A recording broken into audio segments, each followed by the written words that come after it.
Chapter 81. Chapter 81. Interference trait has been applied. Possible fusion with existing dexterity trait.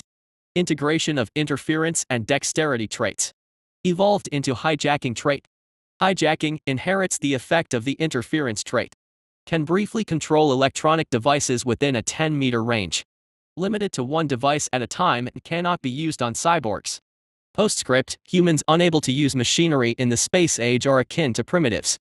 Upon applying the newly acquired fusion trait, a mutation occurred in the body, or more precisely the back area of the body. Previously, other than two arms adorned with bone blades and the wings, there was nothing else.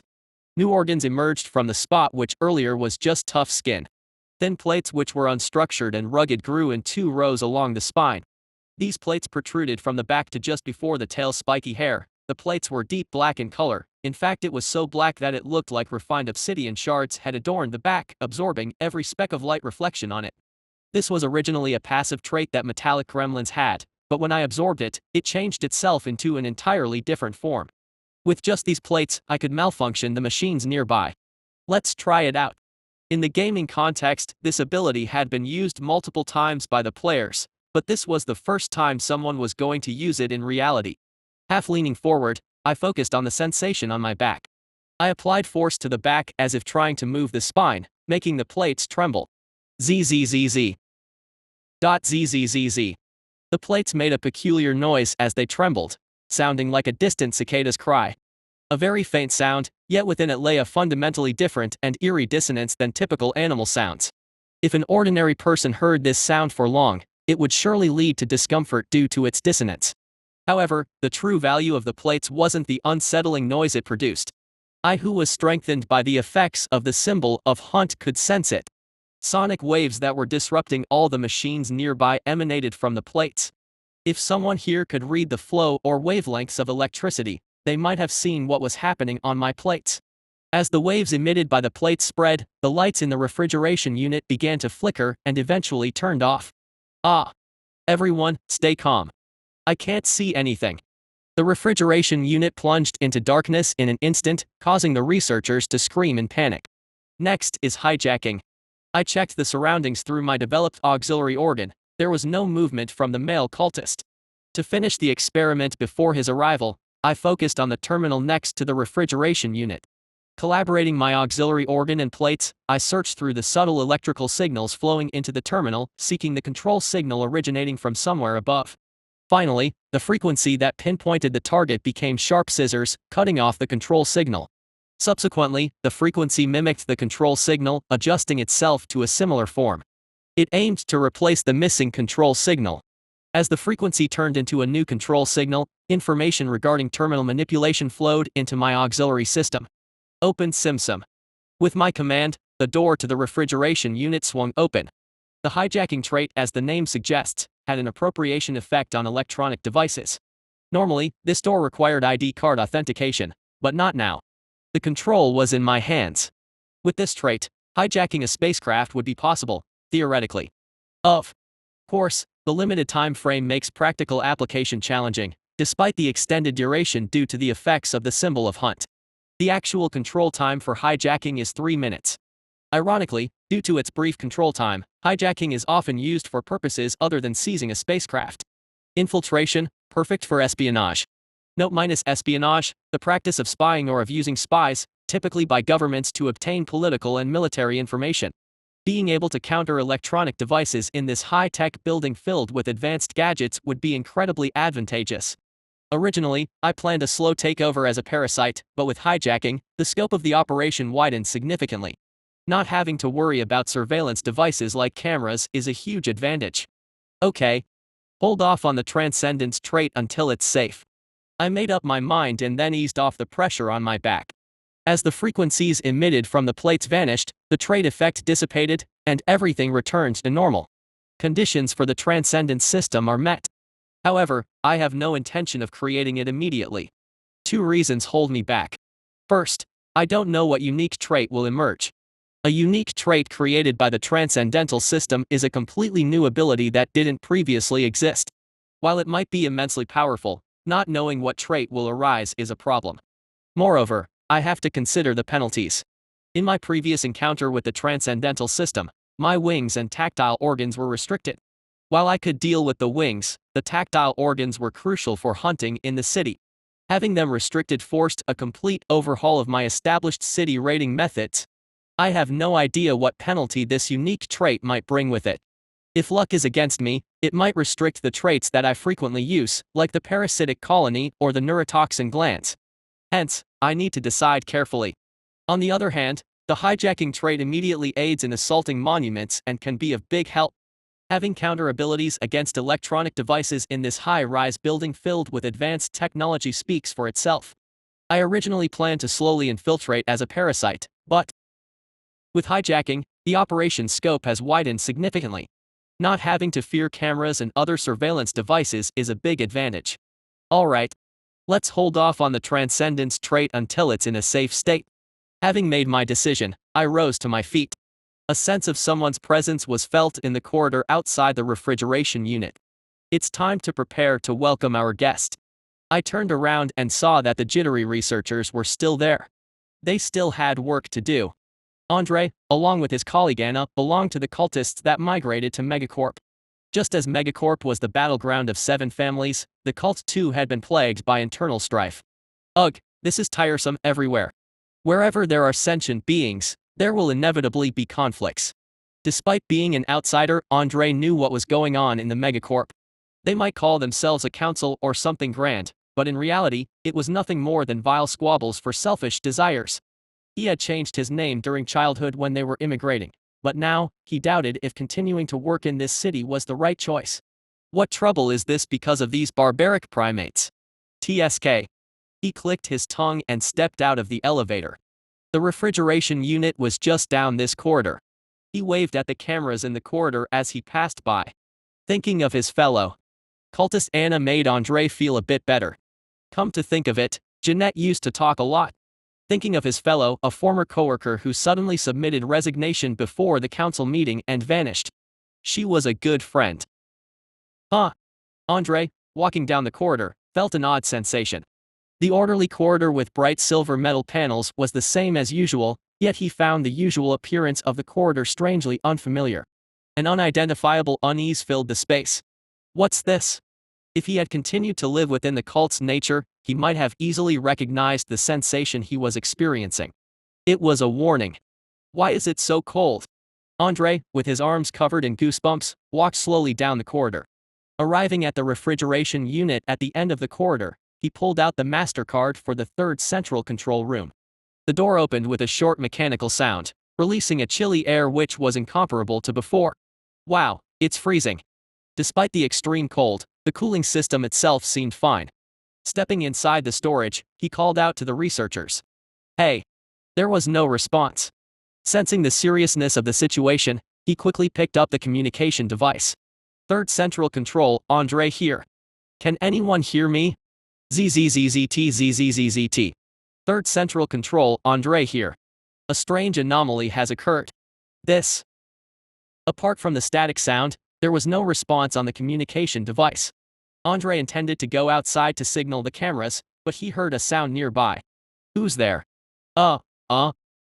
Is that a researcher? The source of the sound was the agonized groans of a human male. Andre followed the sound. Under the bluish light reminiscent of ice, he saw a body hanging loosely on a metal ring from the ceiling, fragments of an organism scattered haphazardly on a metal table. Even for Andre, who wasn't human, it was a spine-chilling sight. Finally passing a large creature lying on a stainless steel table, he saw 2 people. One person collapsed in a bloody state, and beside them, another researcher was kneeling on the ground, appearing clueless and attempting to apply pressure to the fallen colleague. Yikes.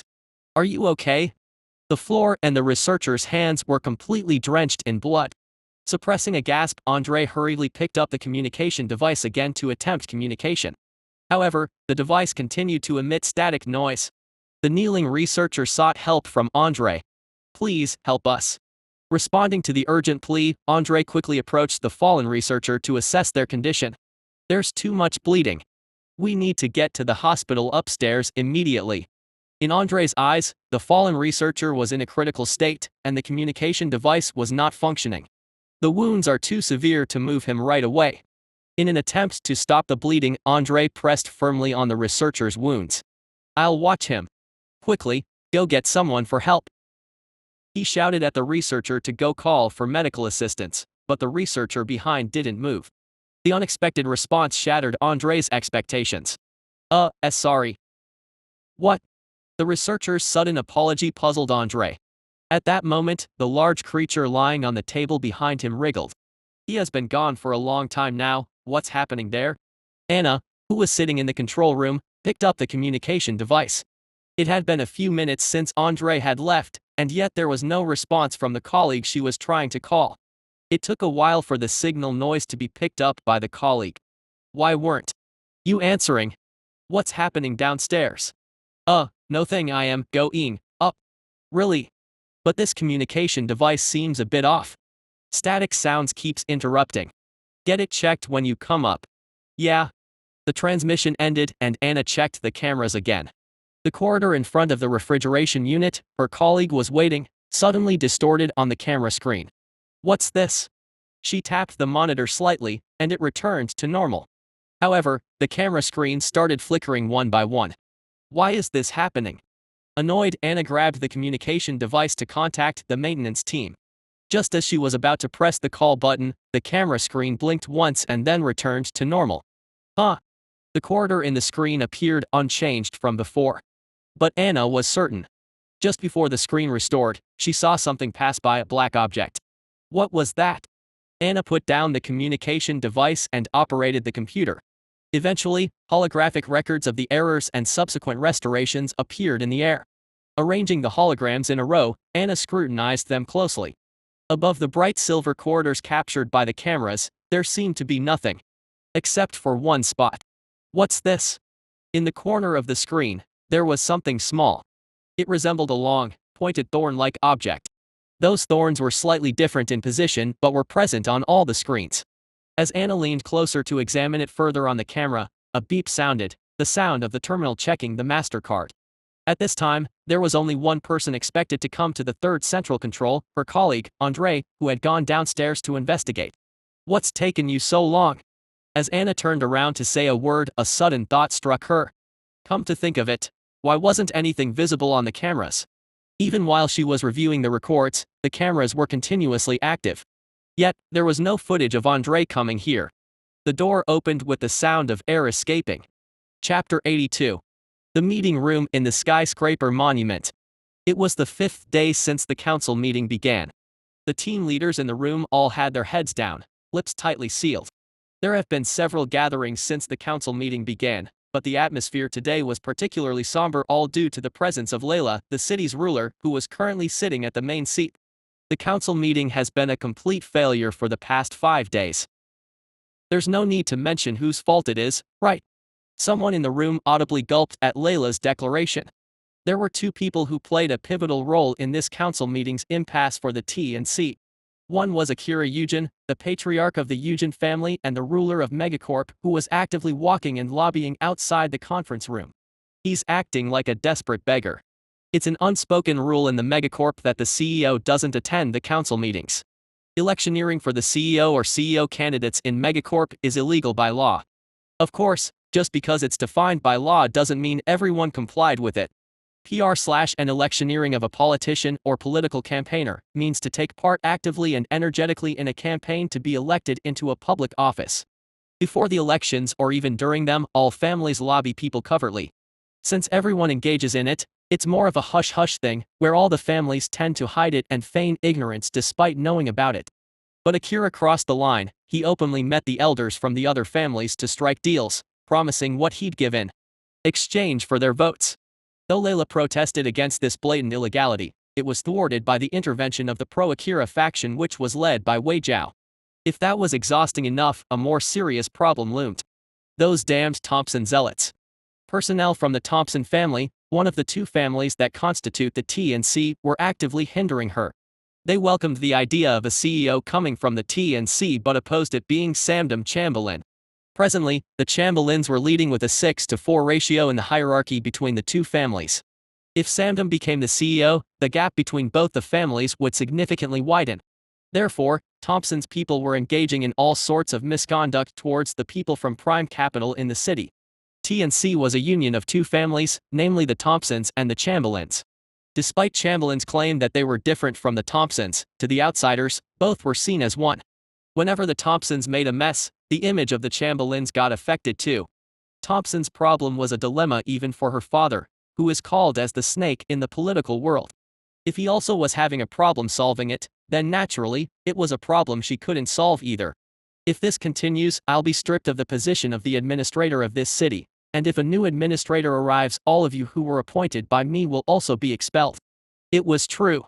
Apart from her current predicament, TNC expelled anyone deemed incompetent. If Layla were to be ousted, all of the personnel she appointed would either be banished to the fringes or would need to find different jobs. We believe there is no one who is looking forward to such a future, administrator. All the team managers rose from their seats and shouted fervently. Layla nodded silently. She deliberately kept her demeanor firm during these challenging times. If she lost her dignity, those present here would undoubtedly consider other options. But the fundamental issue remains unresolved. She needed a breakthrough.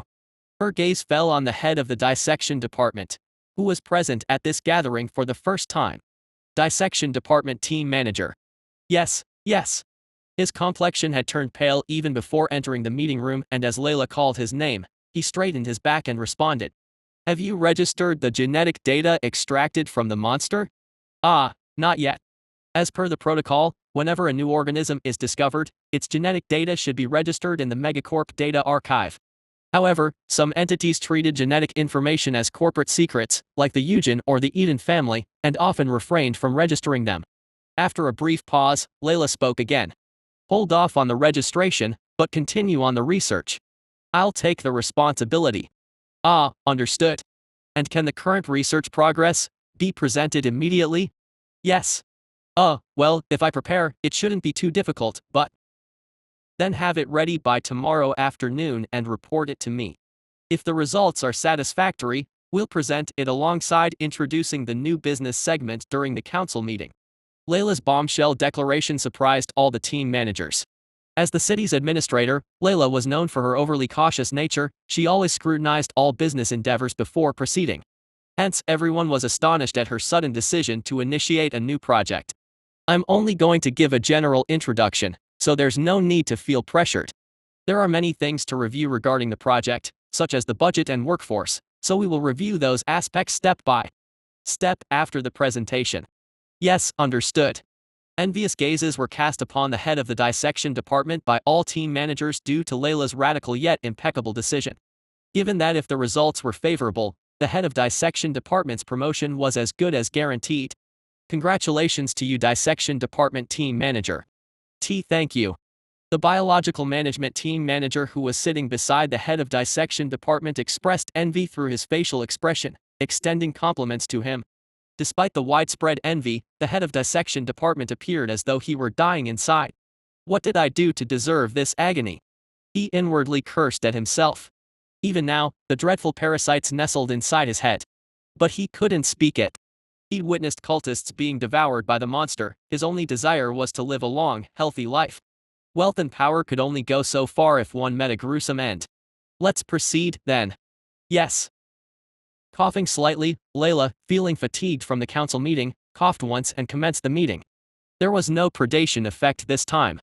Feeling regretful, I scratched my teeth with my elongated nails. It's been 5 days since I entered this building, and so far, I've devoured a total of 7 cultists. On the first day, I hunted down a cultist from the 3rd Central Management. I slept the entire time on the second day due to the after effects of the symbol of hunt. From the 3rd day onwards, I resumed my hunting, consuming 2 cultists each day until today. The targets were all cultists affiliated with the control rooms. Defeating cultists from the 3rd to the 6th management rooms wasn't challenging. The 3rd room was an exception, where only 2 cultists worked. The rest, from the 4th to the 6th rooms, had 3 cultists each. I devoured all but left 1 in each room. And the reason for it was to convert them into new minions. I'll need someone to handle the retirements. If it was any other time, the HR team might have suspected, but not this time. The workload from the council meeting resulted in voluntary retirements, and HR didn't question the numerous resignations from the control rooms. The council meeting is oddly working in my favor. Apparently, due to the increased workload from the council meeting, cultists were volunteering to retire. Consequently, HR didn't find the sudden rise in retirement suspicious. I did a check on their working conditions last night, but by then everything was already done.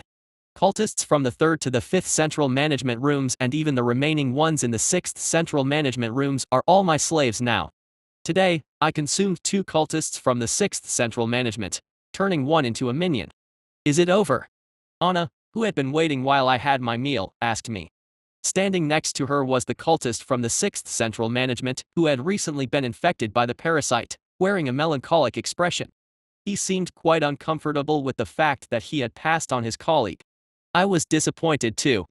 From the 4th day onwards, I hunted the cultists without using the bait effect since I ran out of prey once the bait effect wore off. I emptied the freezer on the 3rd day, so there was no choice. Hence, I couldn't display as much predatory effect as I had hoped. But no, I gained new fusion traits and unlocked a new type, so it's still beneficial. Among the acquired samples, researchers, and cultists, there were quite a few traits obtained. Among those, 2 traits were usable: Ghost Claws, a fusion trait of Predator Claws which I already possessed, and a trait acquired by killing a cultist called Psychic Whips. The claws at the end of my combat arms had changed their appearance, becoming slender like scythes, emitting a bright purple glow. The Ghost Claws can easily penetrate even solid walls. I held a master card that the cultist I just devoured had in his hand. When I exerted force, the card passed through my hand and fell to the ground. While it'd be perfect if the effect covered the entire body, unfortunately, it didn't. The penetration was only possible up to the hand. However, it was advantageous when fighting heavily armored foes like the Knights of Edgerton or Hulk mutants. Next is Pain Alleviation. Surprisingly, I acquired this trait on the 1st day from a researcher affected by the aftermath of the symbol of Hunt. Wasn't it the researcher who advised against marriage? I didn't know much about his married life, but it didn't seem peaceful. Pain Alleviation is a passive ability that works like a debuff to alleviate negative effects such as panic or seizures that players suffer from when they receive a fatal injury in the game. It means that even with a fatal injury, it helps maintain sanity. It's a necessary trait for me. During the battle with the knight last time, when I was slashed by his blade, I screamed. Thankfully, it was in my favor at the time, but had it been otherwise, I might have been in grave danger. Humans tend to panic when their bodies hurt severely, seeking escape. But my mind is human. If I have pain alleviation, it would decrease the probability of making meaningless choices during combat. The benefits of the new traits weren't the only advantages. Since pain alleviation is a special form of defense, it's not in the categories of physical or psychic abilities but an entirely different one. Currently, I've unlocked information for 4 types: physical enhancement, psychic enhancement, infection, and special defense. I need to unlock one more type to progress to the Transcendent Stage 2. To evolve into a quasi-saint, I need 4 fully acquired types, not just eating a specific species. The problem lies here. If I evolve to Transcendent Stage 2, I'll obtain new type information and traits related to that type, consuming the fusion traits as materials, which reduces the chance of evolving to a quasi-saint. On the other hand, if I evolve to a quasi-saint first, I'll still have to carry the burden from Transcendent Stage 1. I'll continue accumulating debts in the form of golden dust if I don't advance to Transcendent Stage 2. Transcendent Stage 2 or Quasi-Saint. Contemplating this, I lowered my head. At this point, pondering doesn't hold much meaning. Neither of the options has fulfilled all conditions. Both are goals that should be attempted after sufficient preparation. It used to be a one-way street in the game. The situation unfolding here is entirely different from the game, which makes it more intriguing than frightening. After reaching the Quasi-Saint, I wonder what else awaits. Feeling a slight excitement, I rose to my feet. Now, what's the plan ahead? Whether it's Transcendent Stage 2 or evolving into a Quasi-Saint, gathering genetic essence remains a constant. And my primary purpose here is devouring cultists. Pondering over it, I fiddled with the MasterCard, contemplating my next steps. There are 2 departments where cultists are mainly stationed. The central management offices house the most cultists in the monument. The places I haven't targeted yet are the 1st Central Management Office, which manages the monument's central AI computer, and the 2nd Central Management Office, which manages the accommodation of all the guests. There are only 3 cultists in the 1st Central Management Office, but all of them are formidable opponents, while the second central management has 24 cultists. The former can be considered qualitatively superior, whereas the latter is quantitatively dominant. Especially, wiping out all cultists in the second central management automatically fulfills the condition of eliminating 20 species using psychic powers. The problem is that it's not easy. Among the cultists in the first and second central management, there are cultists with soul links. If someone in the same team gets attacked while they're working, the rest of the team gets affected immediately. The upper management needs preparation before tackling it. Besides the central management, there's another choice, the security team. The Monument security team comprises several wolf agents and a few cultist leaders. It's a well-balanced division where keen-sensed cultists lead sensitive wolves, who excel in sniffing out scents and adapting to environmental changes. However, I haven't fulfilled the conditions for the wolf and cultist in the evolution yet. Initially, the plan was to hunt the wolves while circling the apartment complexes in the residential zone. But due to unexpected deviations, I've only fulfilled the condition of killing 20 humanoid species. If I tackle the security team first, I can simultaneously fulfill the conditions for the shape-shifting species and those using psychic powers. Of course, the number of cultists in the security team might not be as many as in the central management. Maybe around 5 at most. But the security team can get me out of the monument. Their role includes monitoring access to people and items in addition to guarding the building. If I take control of the security team, I can easily venture out to the administrative zone. In other words, I can target the cultists from the first and second central management when they leave work. They might be tense at the workplace. But will they be as cautious at their homes? Even with keen senses, being ambushed in the most comfortable space is unthinkable. My gaze shifted to the numerous screens installed in the management room. The wolves and cultists from the Monument security team were patrolling the corridors captured by the cameras. Chatting casually during patrol, they seemed completely unaware of the danger they might be in. The next target is the security team. Those seemingly calm furry apes are my new prey. Chapter 83. Hey. It's patrol time. Already. Alright. Take care. 3 wolves who were in the Monument's 7th floor security team office stepped outside together. What was today's route again? The usual, as always. Oh. I don't want to go near the guest rooms. I smelled something strange over there. What smell? I didn't smell anything. One wolf with a dog's head shook its head as if shivering. It's the smell of a person sickening and dying. You heard it too. The coughing every night. Ah, come on. People who eat all sorts of fancy food getting sick? Ridiculous. By the way, isn't something odd happening in the defense fleet? The wolf with a cat's head dismissed the idea of that happening, clapping its hands. Defense fleet? Why would that be? Some soldiers suddenly got weak and went to the hospital. Most of the officers took leave due to illness. Even the officers? What did they eat? A friend went to the hospital, and even there, they didn't know the reason. Anyway, it's causing a manpower crisis in the defense fleet. Damn manpower issues. It'd be nice if we had fewer overtime hours here. Exactly. I barely. Go to the entertainment zone, my balls are about to explode. You're insane.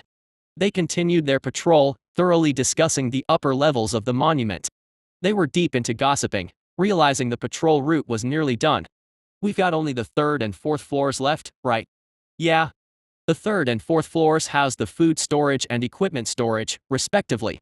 Both areas occupied entire floors and were inaccessible to the general public.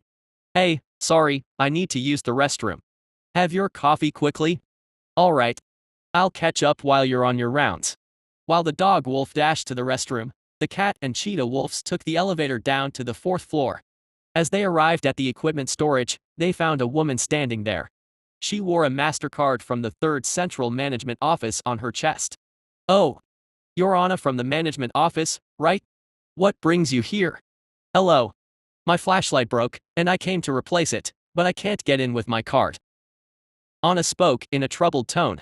You need to contact the supplies management team and submit a request for replacement. That's probably the way, right? Anna nodded in agreement but didn't show any intention of moving. Before Cheetah Wolf, who sensed what she wanted to ask, could speak, Cat Wolf intervened. Hey, wait a moment. Anna, if you do that, you'll have to wait a long time and it's a hassle. Let me help you. How about your patrol? We have to check inside anyway.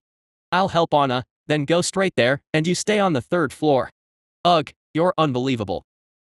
Seeing her colleagues maneuver, Cheetah Wolf shook her head in exasperation. Since there was no use stopping her, she remained silent, letting her do as she pleased. Cat Wolf descended from the elevator with a bright smile. Thank you.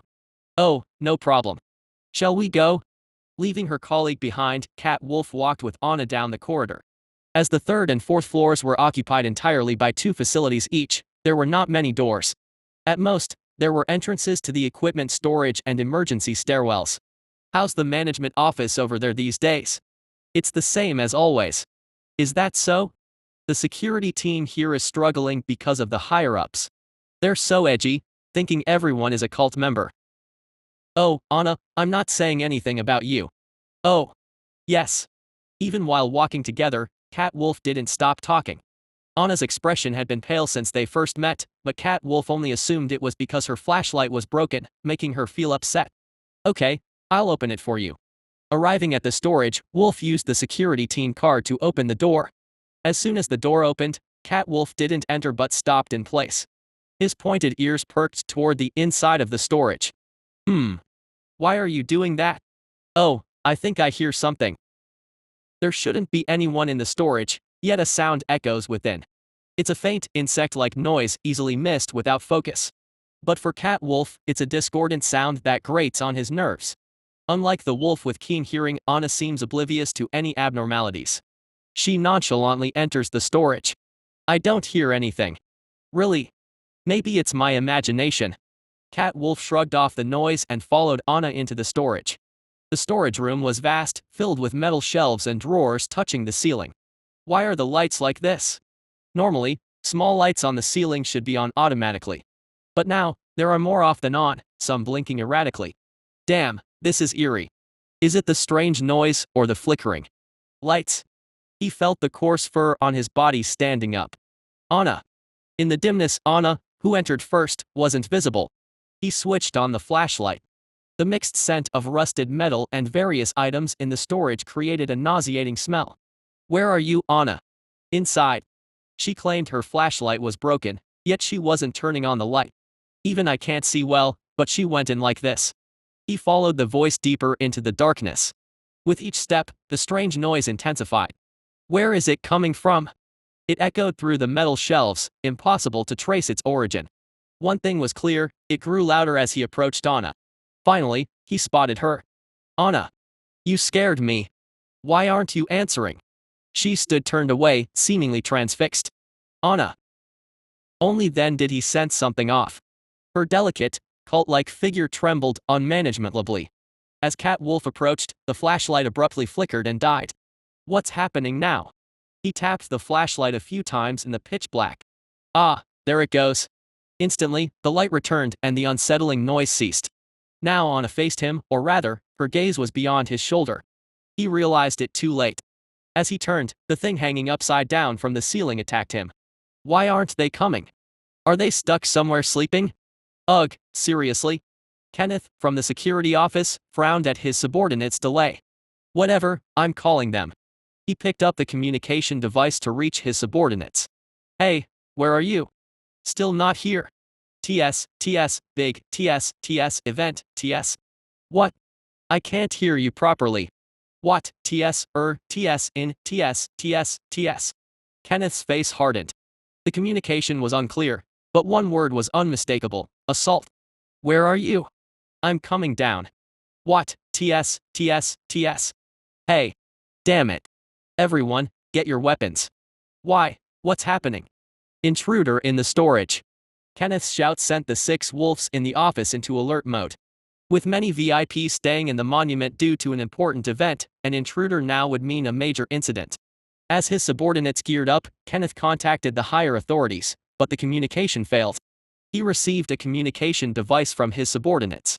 As he tried to call again, the office's power suddenly went out, followed by emergency red lights. Seems like it's an emergency. Everyone, prepare yourselves. The wolves nodded in agreement with Kenneth's words. Each of them had a plasma pistol at their waist and a bracelet with a small psychic shield embedded on their wrist. Meanwhile, Kenneth activated his own psychic power skill physical enhancement. It significantly boosted the combat capabilities of allies. After individually enhancing his team, Kenneth grabbed the motion detector available in the office. Beep, beep, beep. As he activated the detector, movements of the wolves in the office and the guests in the upper and lower floor rooms were displayed. Adjusting the detector, Kenneth filtered out movements other than those of his colleagues. Let's go. Kenneth rose, listening to faint signals with every movement of the guests. Exiting the office, they passed through the corridor and took the elevator. The central wolf activated the psychic shield while the rest pressed themselves against the elevator door. Upon arriving at the third floor and the door opening, the corridor appeared empty, engulfed in darkness due to a possible power outage. Kenneth and the wolf activated small lanterns attached to their plasma pistols, casting numerous thin beams into the abyss-like corridor. Sniff, there's a faint smell of blood from the other side. As expected. Everyone, be cautious. They passed the emergency staircase door in the corridor and stood in front of the storage room. Beep beep. As someone mentioned, movements were detected inside the storage room. At Kenneth's signal, the wolves holding the psychic shields positioned themselves in front of the door, while others with plasma pistols prepared to fire at any moment. All were on edge as Kenneth used his security team card on the terminal next to the door. As the door opened, a dark mass of fur sprung out from inside. Save me. Hold your fire. Wait. Cease fire. He's an ally. It was a wolf with a canine head. Upon confirming his identity, the wolves lowered their weapons as per Kenneth's command. Hijacking, we need to run away. The wolf had narrowly escaped death but was oblivious to the situation. His shaggy fur was soaked in sweat, and terror filled his usually cheerful face. Kenneth calmed the half-crazed wolf. Calm down. What happened? I needed to use the restroom and went away for a moment, but when I came down, the storage was covered in blood. Someone was eating our comrades. Eating them? Kenneth felt something was amiss. Before coming down here, he had spoken with the female wolf with a cheetah head, the deceased wolf's colleague. According to the canine-headed wolf, it meant he had conversed with his deceased subordinate. That can't be. We communicated before coming down. Then, a beep rang from the motion detector he was holding. Suddenly, the door behind them opened. The emergency stairwell door. The handle was gripped by violet-colored claws. That makes it 9 wolves. I bit into the head of the dog I was holding. There was a faint odor, but it wasn't repulsive. It felt akin to tearing into ribs at a barbecue joint, smelly yet strangely addictive. After neatly tucking away the remaining head and even licking my fingers, I looked down at the captured cultist. He was paralyzed by thorn fur. Despite his handsome face, it was stained with tears and mucus. But still good-looking. Indeed, a race of only handsome men and beautiful women gathered together. It might be comforting for him, but in this place, the cult isn't just him alone. Cultists who became my slaves after working in the central management room were also present. I summoned them all here. Gurgle, there are many in number. The current count is highest in the 4th central management room, with 3 individuals. Wait. Other management rooms either have only 1 person left under my management, or at most 2, including any new arrivals. If someone silently disappears from such places, they'll surely investigate immediately. As seen with Anna, except for the 1st and 2nd central management rooms, the others operate with a minimum of 2 to 3 individuals. In that case, reducing the personnel in the 4th central management room to 2 shouldn't be a significant problem. They'll probably think it's strange if someone leaves without a word, but relatively, they won't fuss much compared to elsewhere. Moreover, the areas managed by the 4th central management room won't require much attention going forward. Hence, the cultists from the 4th central management room were unnecessary for me. Without hesitation, I grabbed his neck and snapped it. A black centipede emerged from the dead cultist's nostrils. Nowhere to go, don't you? Without hesitation, the parasite crawled towards the security team cultist lying motionless. With pleading eyes, he looked at the other cultists, although there was nothing his kin could do for him. While the cultists turned their heads, the parasite found a new host. I approached the fallen security team cultist's face closely. His eyes reflected my face. I explained to him what he needed to do next, such as dedicating more to the wolves and how to handle the aftermath. By the time his paralysis wore off, his owner was no longer the overseer of this city. Now, he serves a new master and a morph. Chapter 84. That concludes the presentation. Any, questions? The dissection team manager carefully set down the trembling microphone. Skyscraper Monument Conference Room. Here, the pinnacle of power within Megacorp had gathered. The elders and patriarchs of Prime Capital, including Akira Yujin, the current CEO, and the Thompson family of T&C elders from other noble families of Megacorp were also present. The management of Megacorp sat in shock and silence after the dissection team's presentation. Someone among them muttered, "I never knew T&C was deeply involved in genetic engineering." Even though this statement was made in the presence of Akira Yujin, no one pointed it out. Even he couldn't maintain his composure due to extreme astonishment. 4 different gene types perfectly combined. Was that even possible? Akira Yujin was confident that even if he heard the news of Earth splitting, it wouldn't be as surprising as this moment. The information presented by the meager-looking man exceeded the genetic technology of the Yujin family by far. This is dangerous. As soon as he had that thought, someone in the conference room raised their hand. It was Wei Jiao, who had control over Megacorp's media. Haha, looks like there'll be a generational shift in the noble capital. Generational shift. It hinted at a possible reversal in the relationship between Yujin and T&C after this presentation. Simultaneously, it implied that Wei himself would change his stance. He was quicker at changing positions, like a bat, than anyone else. With Wei's words, the atmosphere in the conference room shifted dramatically, becoming more favorable towards T&C. Seeing this, Layla smiled. Finally, despite her recent health struggles, this moment was exhilarating enough for her to forget all the pain. At this moment, her appearance, due to illness, resembled a living corpse, with eyes gleaming wildly. Clearly abnormal, but no one pointed it out. The dissection team's presentation was valuable enough to captivate everyone, including her father, Samdam. Amidst the euphoria over the presentation, only one person was barely suppressing rising anger within. Damn thieves. Denver, head of the Eden family, gritted his teeth. Layla and the dissection team manager had packaged today's presentation as their achievement, but Denver knew better. He knew what led to the results announced today. That creature was originally mine. If his relationship with Layla hadn't soured, he might have had a reward for assisting in monster suppression. But their relationship was shattered, and the vice commander of the Silver Lion Knights, Vicus, who could have explained this, had yet to appear. Their funding from T&C might be cut off at this rate. Samdam was giving him money for one reason, to limit Akira Yujin's influence if a new Hulk mutant appeared. But now, there was no need. They could create their own by utilizing the monster's corpse. No, it's not over yet. Denver's eyes turned cold. The claimed achievement they boasted about was solely obtained from that monster's corpse. If that corpse disappeared, his feared future would never materialize. I must get hold of that corpse. Fortunately, his knights were detained in a room somewhere within Monument. If he ordered them to take appropriate action, it wouldn't be impossible to get hold of the corpse in this building somewhere. While Denver plotted a dangerous conspiracy, Akira summoned Code Black disguised as a security guard. Look into the dissection team manager. Yes, understood. If necessary, bring in Code Red. I'll handle it immediately. Code Black hurriedly left, but Akira's gaze remained fixed on the dissection team manager, the recipient of such intense interest from the Megacorp management. Normally, he would have been extremely pleased. If only that hadn't made its nest in his house. 4 days ago, he escaped using the Monument security team's truck and took refuge in his house. Due to this, he had to sleep in the basement while sensing that it was monitoring him. But his cries for help never reached outside. Somewhere, a familiar synapse flew in. Among the 5 parasites, one settled on the dissection team manager. Sensed stress and shallow resentment from the dissection team manager.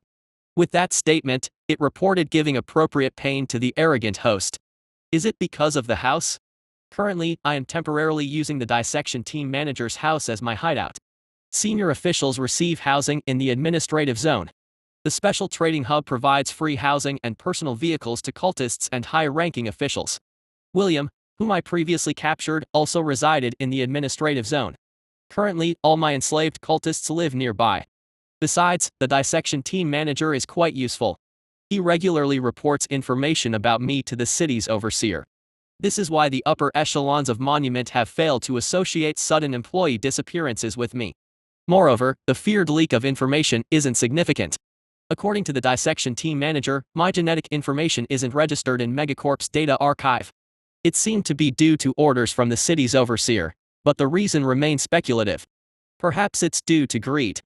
Similar to the Eden Knights who hid the dissection for monopolizing my rights in the city, mistakes were committed by entrusting the research solely to the dissection team and its subordinates. They are ignorant. Their obsession with the illusion of achievements blinded them to what was happening in reality, calling it progress while the city is dying. A variant of space bacteria, known as the Death, emerged from the sewers. Those who fought in the sewage are actively spreading an unidentified disease throughout the city. The space bacteria itself isn't fatal enough to kill people. At best, it's as harmful as the common cold or flu virus. But due to its combination with various pollutants in the sewer, it mutated into an epidemic. If it weren't for the Eden Knights, it wouldn't have spread to Monument and the administrative zone. If not for them, it would have ended with neutralizing the fleet. My intention was merely to infect those who posed the greatest obstacles to my escape. However, due to the Knights participating in the suppression and subsequently being detained in Monument, the spread exceeded my intentions. By now, most inside the Monument would likely be infected.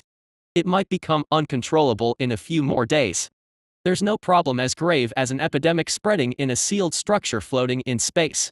Moreover, if the managers of the structure become the first victims of the epidemic, this place would definitely fall into complete chaos. However, they are preoccupied with something else. Thanks to their foolish decisions, I could easily fulfill the conditions for evolution. Pre-Saint Quasi-Saint. Evolution condition, transformable sentient beings 2020s achieved, humanoid sentient beings 2020s achieved, psychic power usage by sentient beings 1220s unachieved. Now, there are only 8 cultists left. Before coming to this house, I devoured a night watchman wolf from the security team and afterwards, the cultists in the administrative zone. Consequently, I'm close to fulfilling all the evolution conditions. When I finish consuming them all, the fleet will be completely neutralized due to the pandemic. Then, I can leave with number 26 and Adha. Even if they wanted to pursue me, there would be a shortage of soldiers and officers to board the ship. Of course, there's the option of transporting androids, but Megacorp doesn't allow androids on ships after the Star Union rebellion. Therefore, unless I resolve the space bacteria variant that I spread, tracking me in this city won't be easy. Everything is proceeding as planned. I ended my rest and got up.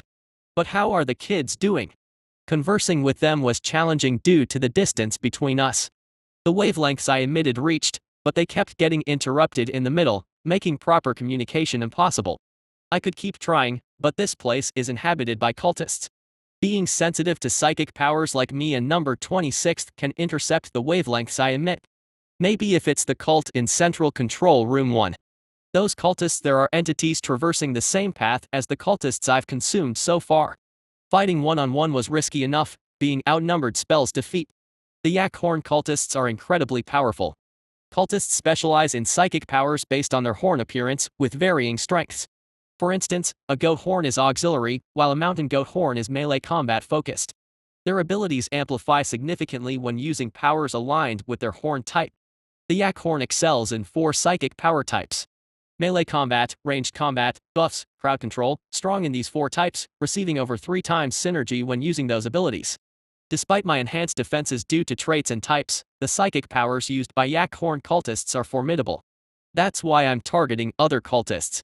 I escaped from the head manager's house. Today, my targets are 2 cultists in Central Control Room 2. After tracking them for 2 days, I discovered they lived together as a couple. Both goat horn cultists. Not particularly powerful in combat. Thanks to my psychic immunity and complete organic nature, there's no cultist in this city, aside from yak horn cultists, capable of harming me. Moreover, I have no intention of confronting them directly. This is it. I succeeded in infiltrating their home. The structure matched the head manager's house, yet it felt entirely different. The head manager's house had a nerdy vibe, while this one seemed much more refined. The antique feel exuded from the aged leather-smelling chairs and the wooden table with clear night markings. This place should work for hiding. I crawled into the basement. Oh, darling, not here, please. Why not? It's good. We just got off work. Let's shower first. Together. Seriously. Alright, I've set it up, take your time. The couple, kissing passionately since entering the house, reluctantly separated amidst disappointment. As the female cultist headed upstairs, her male partner unexpectedly called her back. Hey, wait a sec. Huh? What's up? Softly grabbing her face, he kissed her. And oh, geez, darling. Ugh. Mid-kiss, the male cultist skillfully used psychic powers to sweep down her back.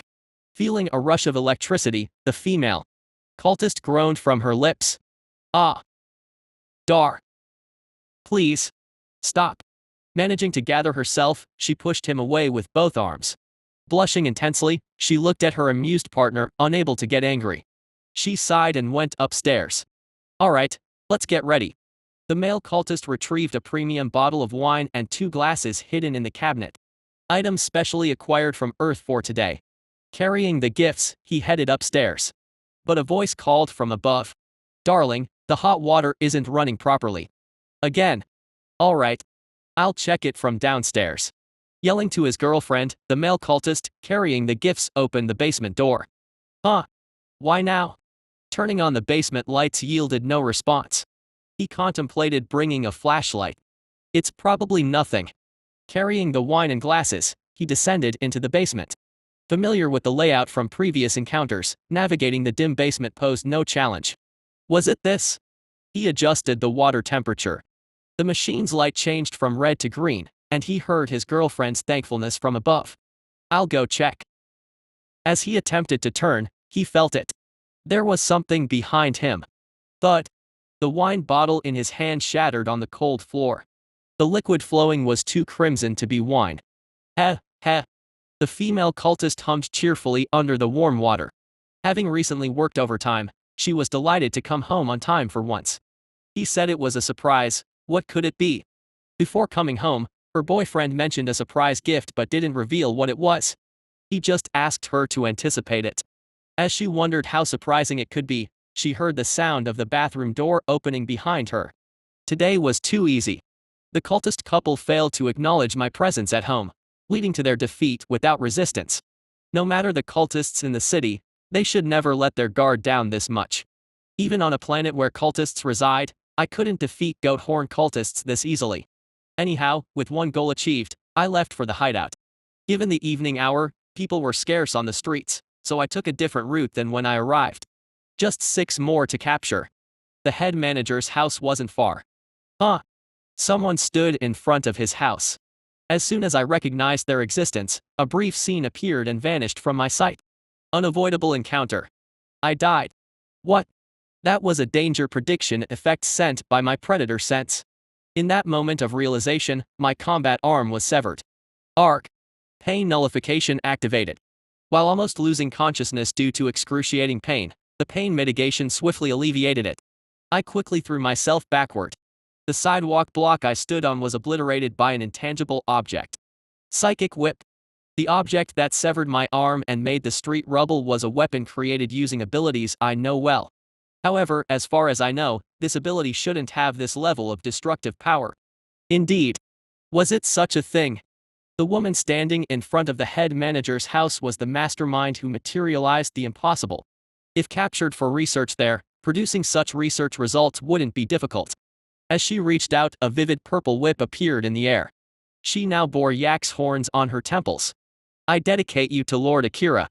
A whip measuring tens of meters came hurtling toward me. Chapter 85. A semi-transparent purple whip sliced through the surface of the city, which was made of marble blocks. I rolled my foot and leapt backward with force. The whip cut through the air, passing beneath my feet as I retreated, retaliating by flicking my tail. Thorn-like spikes poured down like a rain of arrows. She maneuvered the whip as if it had a mind of its own, sweeping away the spines effortlessly. Meanwhile, landing on the ground, I extracted the blood-sucking tentacle from my unharmed upper left arm. The tentacle shot out like a spear, embedding itself under her foot. Before she could sever it with her whip, I swiftly retracted the tentacle. Strong. Though we exchanged multiple attacks in a short time, she was no easy opponent.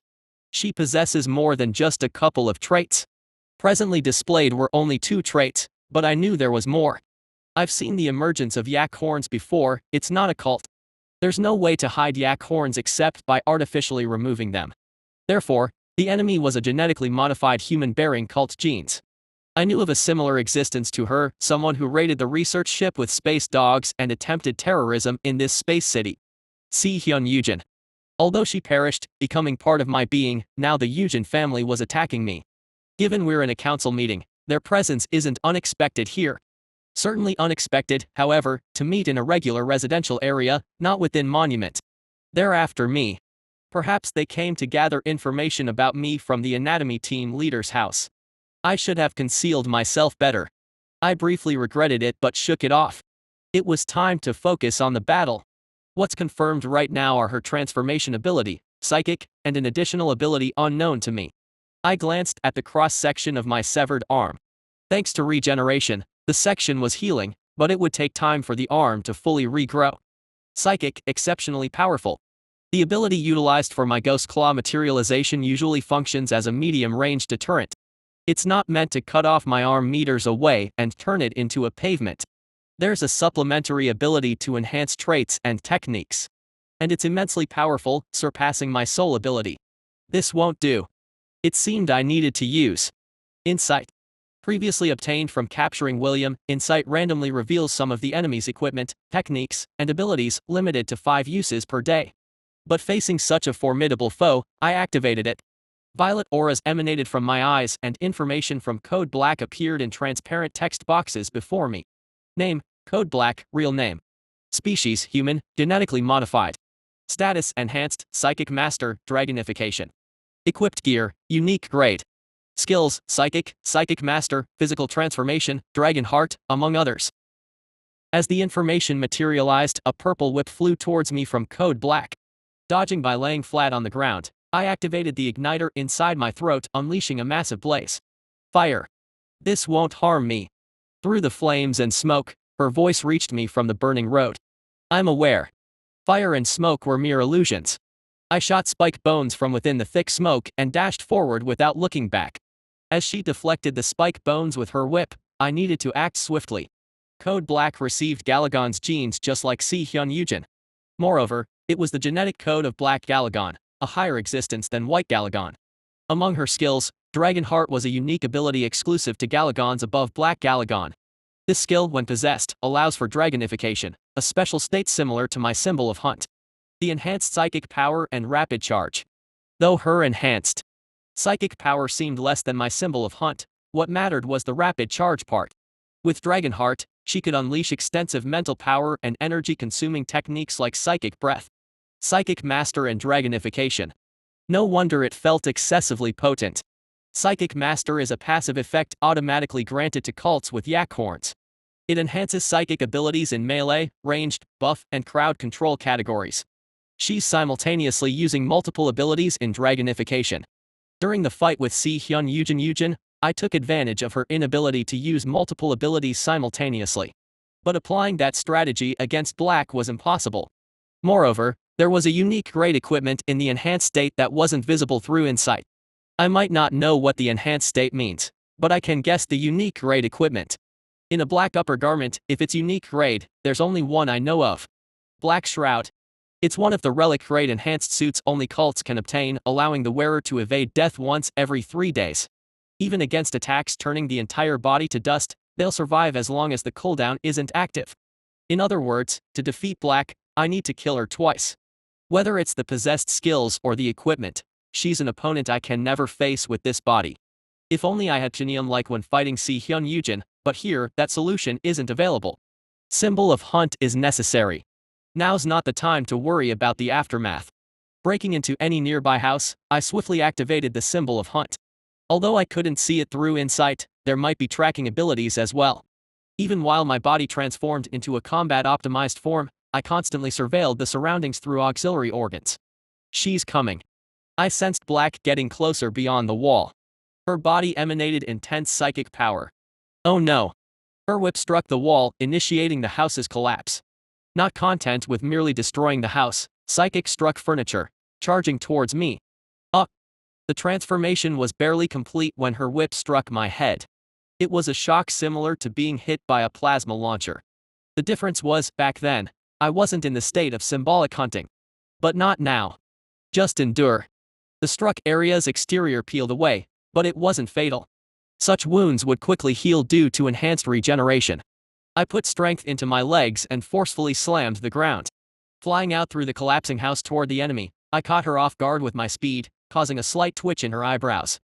Her right hand gracefully moved, aiming the whip at my side.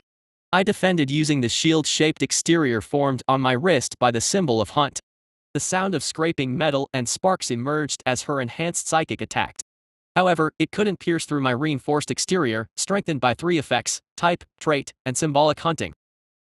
Impressive. Just before my horn would penetrate her abdomen, her left hand extended widely. Simultaneously, my body seemed suspended in thin air, then forcefully thrown backward. Even while rebounding from an intangible force, I extended a tentacle towards her.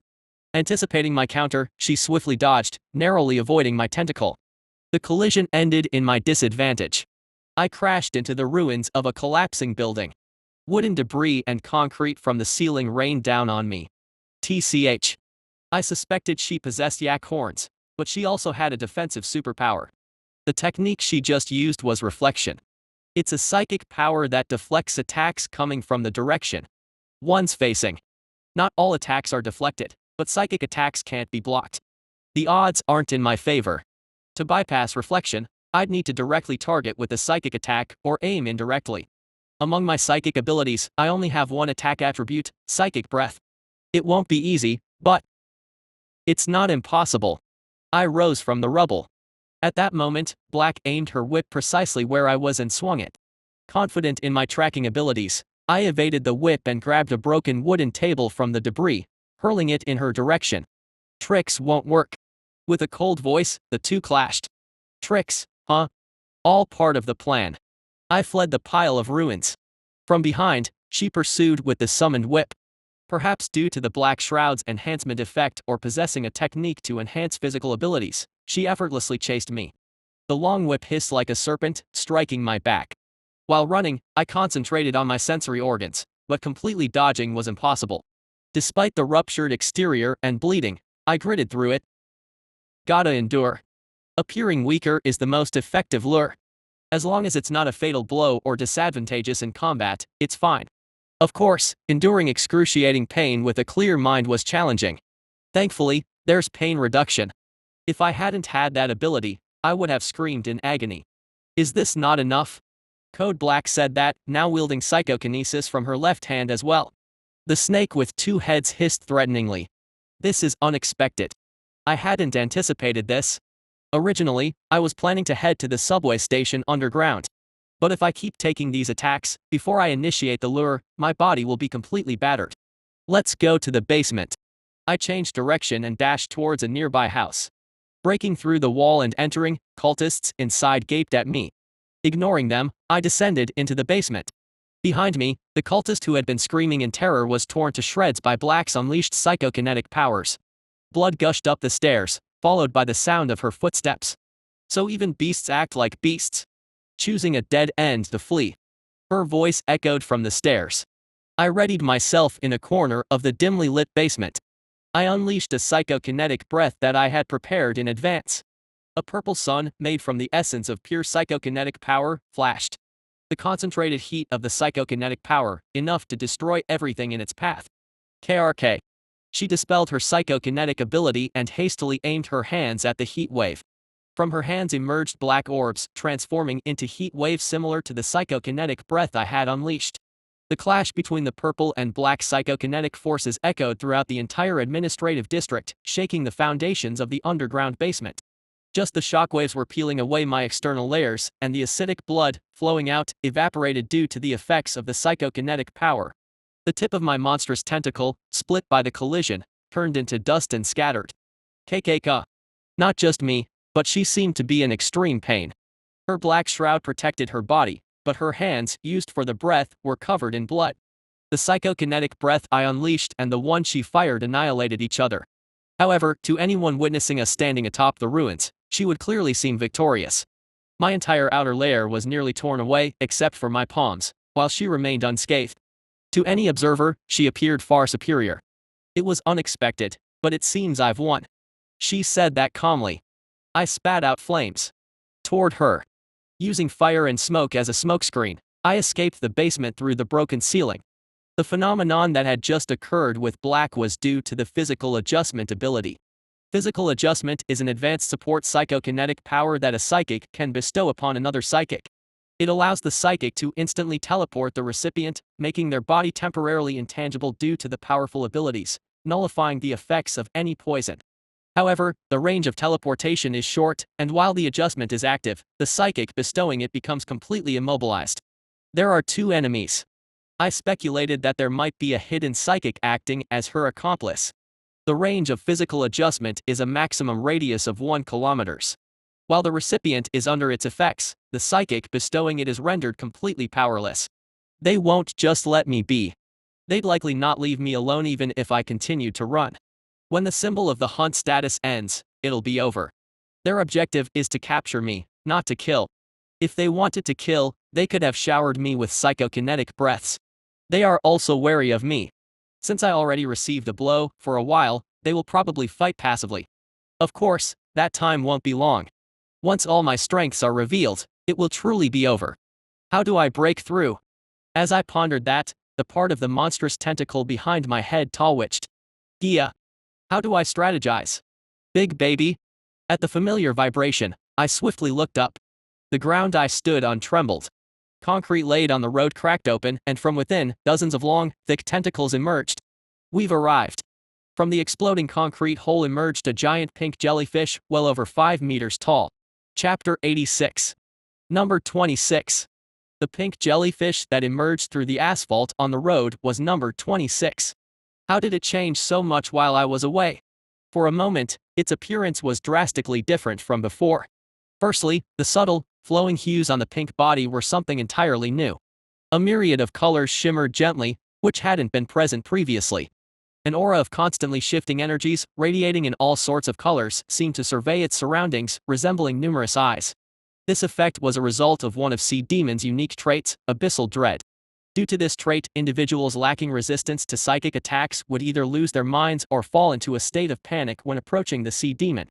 Plus, it can weaken the auxiliary psychic powers used by nearby adversaries. In the lore, Sea Demons possess immensely potent psychic energy, causing it to occasionally seep outwards. This released psychic energy negatively affects nearby organisms, a phenomenon specifically shaped into the abyssal dread trait. Hence, when psychic power users attempt remote auxiliary techniques like soul link or entity harmonization near the Sea Demon, they fail to activate properly. Not to mention its eerie appearance that's well known. Imagine a monster over 20 meters tall from the depths, being scrutinized by hundreds of eyes. It's so terrifying that overseas communities use the activated abyssal dread Sea Demon's appearance as a meme-worthy horror. Of course, number 26 didn't appear as menacing as the original due to the energies it exuded being less malevolent. Perhaps it intentionally regulated them in front of me. Come to think of it, the exterior has changed a lot too. While the abyssal dread trait was notably impressive, other aspects had changed considerably too. Below its body were 20 long, slender tentacle clusters, interspersed with thick fin-like appendages serving as legs. The tentacle arrangement was reminiscent of the circular saw-like tentacles I used to have. The tentacles, though thinner than mine, had sharp saw-like blades densely covering their entire length, making them quite threatening. The creature fully revealed itself on the road and emitted a ripple toward me. Hey there, big baby. Number 26 extended its tentacles toward me as if in greeting. Thanks to the effects of the symbol of the hunt, I had grown in size, but number 26 was formidable as well. If it straightened out, it would be around 7 to 8 meters tall and its tentacles, each more than 10 meters long. ZZZ, how? I did as you taught me. Ate a lot and grew diligently. Strange. I distinctly remember telling it to hide. Could this be due to evolution? Number 26 seemed much more intelligent than I had anticipated. It's not just me who's grown. The little one have grown a lot too. ZZZ, what? From behind number 26, a green object surged into the air from a pit. It gracefully navigated the atmosphere of the cosmic city and landed smoothly in front of me. Master. Greetings. Adha greeted me, bowing its head. Has Green Galagon grown up too? Number 26 had changed significantly, but Adha's transformation was truly a radical change. Most of its scales had turned green, with occasional blue ones interspersed. Its body had grown well over 1 meter in length, and its wings were much larger than before. Not just in color and body, but even in appearance, there had been significant changes. Previously resembling a stout-bodied creature with stubby legs akin to a skink, it had transformed into an entirely different form. Its four elongated, sturdy legs evoked an image of a deer, exuding an elegant and graceful aura. However, its tail, unlike its slender body, felt relatively thick and plump. Regarding its head, although it still had clusters of tentacles instead of a mouth, it had elongated compared to before. Additionally, the four horns on its head had increased in number. Compared to green Galagon, the resemblance in appearance is striking. Furthermore, considering the thickened tail due to growth, Adha was undoubtedly a female. Galagons, by design, exhibited sexual dimorphism. Males and females looked different. Note minus will be using the pronouns she/her for Adha now that it has been revealed. Males had thicker, more flamboyant horns while females, though thick-tailed, had simpler horns. Males were deemed handsome with flamboyant horn patterns, while females were considered beautiful with plump tails. Observing her sturdy tail, Adha was likely among the more attractive Galagons in terms of physique. What did she eat to grow so quickly? There were some speculations. There were plenty of corpses of knights and soldiers I had slain in the sewers, along with deceased employees whose signal chips had stopped functioning, all left behind. Moreover, when the commercial district collapsed, there would have been quite a few who fell into the sewers and died. But did she consume all of that? Moreover, without being caught by the soldiers patrolling the sewers. If so, that's tremendous growth. If my expectations are correct, not only has the creature physically grown, but its combat abilities have also improved significantly. Number 26 seemed to gesture for praise. Urgent as the situation was, I couldn't help but stroke its body. It shivered, perhaps in contentment. The energy flowing on its surface changed color, reflecting its emotions, appearing much more disturbed than imagined under the influence of the abyssal dread. Growth. Impressive. Master. Praise. Adha also pushed forward for praise, so I indulged the creature with a petting. Observing Adha's swaying tail, I thought, they've learned my hunting methods. Given the short time they'd been with me, number 26 must have taken the lead in hunting. It was quick in learning and might have adapted to my frequent hunting techniques of digging traps, hiding, and ambushing. Anyway, that's something to think about later. Code Black will be here soon. Normally, I'd have hidden the creature somewhere and fought, but the circumstances had changed. I'll have to fight alongside them. ZZZZZZZZZZZZZZ, I have something to say for a moment. ZZZZZZZZZZZZZZZ, we must fight a formidable enemy. Help me. As I spoke, their gazes fixated on the scars on my missing arm and side. Despite number 26 lacking eyes, the emotional reflection on its surface allowed me to easily discern its focus. The ones who hurt Big Baby. Unforgivable. Master. Attackers? Enemies? Enraged, number 26 slammed its tentacles on the ground. The asphalt cracked and the surrounding road split with a loud sound. Adha, too, kicked the ground with its hind legs, displaying discomfort. Fighting won't be an issue. It seemed number 26 not only grew in size but also in strength. A sea demon was considered a formidable sub-boss. In terms of danger alone, it was well over half as threatening as a black Galagon. But it seems its growth isn't complete yet. However, it should suffice as support for me. Adha still had some blue scales left, but with most of its body covered in green scales, it was safe to assume it had acquired the power of a green Galagon. If my assumptions are correct, with the power of a green Galagon, we can intercept the enemy. The green Galagon is merely at the fluid stage, thus doesn't display overwhelming destructive power like the white or black Galagons. Instead, its combat abilities have evolved differently. With number 26's ability to utilize Abyssal Dread, if I can effectively utilize both of them. The Green Galagon, the Sea Demon, and a Morph. All three present here are still inexperienced and not fully grown. However, if they collaborate, even formidable adversaries can be easily hunted. I pacified them and explained the plan. Code Black was a war orphan.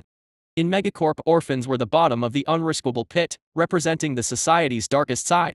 Almost all orphans ended up as corporate employees and the luckiest ones entered the space dogs. In that sense, Code Black was a unique case. She entered the Hijacking family as an employee and became a material for their shadow. Like countless other test subjects, she was supposed to fade away. However, she survived. She possessed significantly higher psychic powers compared to ordinary humans. It made her the first successful experiment in the Hijacking family's cult genetic transplantation. Prototypes usually fell short compared to mass-produced models, but she existed beyond the normal spectrum even among hybrids of the cult and humans. When the modification into the shadow ended, Akira Yujin bestowed a name upon her, Code Black. It was a title given to the most superior entity among the shadows. Code Red. Where is the target? In Residential District 32. Please be cautious. Cautious. Why? The psychic power flow is unstable. An unknown entity has infiltrated the psychic control web independently. Can the target use psychic breath? Is it responsible? Unknown. The unknown entity constructed an autonomous psychic control web. Understood for now. Keep monitoring. Understood. Having finished her mental conversation with Code Red, she headed towards the designated location. Most shadows were like dim machines, their consciousness shattered by horrifying experiments. Among the shadows, only Code Black and the deceased Code White could freely converse. Now, I'm the only one. Code White met her demise during a mission, making her the most revered among the shadows. This fact exhilarated her. In truth, she herself is unaware, but all the shadows possess some psychological instability. Code Black fixates on the idea of being the most superior and perfect existence. Her tendency to speak a lot during battles isn't for conversation but to showcase her uniqueness. If I could obtain that monster's genes. She believed that successfully transplanting its genes would elevate her to a higher dimensional existence than her current state. After a long time, she felt a sense of exhilaration. In her eyes appeared the target, a sizable hole drilled right in the middle of the road. Despite the meticulously dug hole, the target didn't escape but lay prostrate on the ground, all four large arms attached. You're not trying to escape? No, there's no need. You can speak. Code Black was surprised by the entity speaking. It sounded odd, almost as if a woman's voice was recorded and distorted through a machine, but it was undoubtedly human speech. Impressive. She had assumed that a creature needing strict surveillance outside must possess intelligence high enough to evade monitoring. However, she hadn't expected it to communicate with humans. Her mission was to capture the entity. If it could communicate, it would sufficiently understand the situation. She spoke. If you're intelligent, you'll understand. Surrender. What will happen? Sensing nonchalance in its words, she frowned. So audacious. I'll take only the head and torso. She drew two psychic whips from her hand. As she swung them, the ground beneath her cracked open and tentacles shot out. An ambush. Was that why it remained in contact with the ground? She quickly elevated herself into the air. The failed ambush made the tentacles retreat underground. From the air, she swung the whip forcefully. Her target was not the tentacle but the monster's main body. Since the tentacles were connected to its arms, it was currently immobilized. As expected, the creature couldn't move.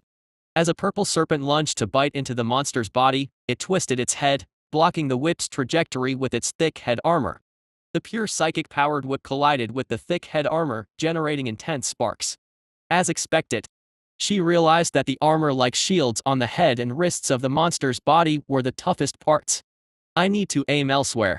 Upon landing, the serpent in her left hand lunged, hissing, toward the monster. However, the monster, having already retracted its tentacles, retreated considerably. The whip she threw only scratched the asphalt of the road. But that wasn't the end. While retreating, the monster hurled sizable road fragments toward her. Reflection. An intangible barrier materialized in front of her, deflecting all the fragments. Yet, she couldn't relax. The fragments and fine timing allowed thorned barbs to fly in. The attack took advantage of a moment when her reflection, which could perfectly defend against all physical attacks, briefly deactivated. It was a cunning maneuver. TCH. She hastily swung her whip, clearing the path of the barbs. Was it aiming for the moment when reflection was disabled? While reflection could perfectly defend against all physical attacks, it required concentrated focus and couldn't be constantly active. Therefore, during movement or other actions, it had to be deactivated. There was a very short cooldown after deactivation before reusing it. It's familiar with fighting against the cult. She wasn't sure of its identity, but that monster precisely targeted reflection's weakness. I need to change tactics. Originally planning to tidy up with psychic whips, it seemed challenging. I'll clean up with psychic breaths. Code Black raised both hands, palms facing forward, and opened them wide. A black sphere appeared in front of her, transforming into long, black threads that cut through the air. Judging it impossible to defend against, the monster crouched its body. The black threads, resembling a crown, scorched its head armor and the arms on its back, shattering distant buildings into pieces. While the monster moved with 3 arms and legs affixed to the ground, it swiftly dodged the threads. The threads burnt the roads and houses, sending debris flying from the ground to the air. Amidst its movements, the monster stepped on the debris, shooting thorned barbs in between. While firing psychic breaths, she simultaneously cast reflection, blocking the barbs. Stop. Enough of this. While firing a psychic breath with her right hand, she pulled out a psychic whip with her left hand. The whip soared, coiling around the monster's legs in midair, followed by the black thread scorching its tail. Arg! The monster screamed in agony. One of its primary weapons, the tail, was now incapacitated. With a smirk, Code Black forcefully pulled the monster down to the ground. Intent on finishing it off with the threads, the monster, despite its incapacitated state, lunged towards her. However, she had already cast reflection. Its elongated arms moved backward, and she struck the disoriented monster's neck with a psychic whip. It's over. Surrender. While she spoke, the monster's mouth opened wide, releasing scorching flames towards her face. Arg! Although reflection prevented injury, the intense heat couldn't be stopped. The tremendous heat burned her face, causing significant damage to her eyes. That cursed monster! Even in her disoriented state, she fired a psychic breath. The thread severed one of the monster's arms, yet it remained intact. The arm resembling a sickle, located on the monster's back. A vicious biological weapon struck her shoulder. This can't go on. She urgently signaled Code Red. Violet light emitted from her now disheveled body, rapidly disintegrating. The monster's swinging arm grazed her body, then stuck into the ground. As she phased out, she quickly reassembled behind the monster, unscathed. Rematerializing, she immediately struck the monster with a psychic whip. Unable to evade her attack, the monster staggered helplessly. You're the first to cause such significant damage to me. Her tone remained calm, but she was partly losing her composure. Fighting against something weaker and nearly losing her life once had rattled her. Just extracting the brain should suffice for Akira to understand. As she extended both hands, the black spheres reappeared. At that moment of intending to finish off the struggling monster. Cough. She spat out blood as intense pain surged from her abdomen. Unknowingly, she knelt down, feeling something rigid inside her despite the unscathed exterior. In corporeal azation, there's a vulnerability. Above her bewildered head, a voice echoed. It was the murmuring of the monster that had suddenly approached her. How? If there's an object during rematerialization, it's detrimental. When returning from a phase state to a solid form, no objects should be present in that space, or they would embed into her body, much like what she experienced. Of course, she was well aware of the limitations of phase manipulation technology. What she couldn't comprehend was how the metal shard had suddenly appeared, evading her and Code Red's detection. No, right now, I need to phase.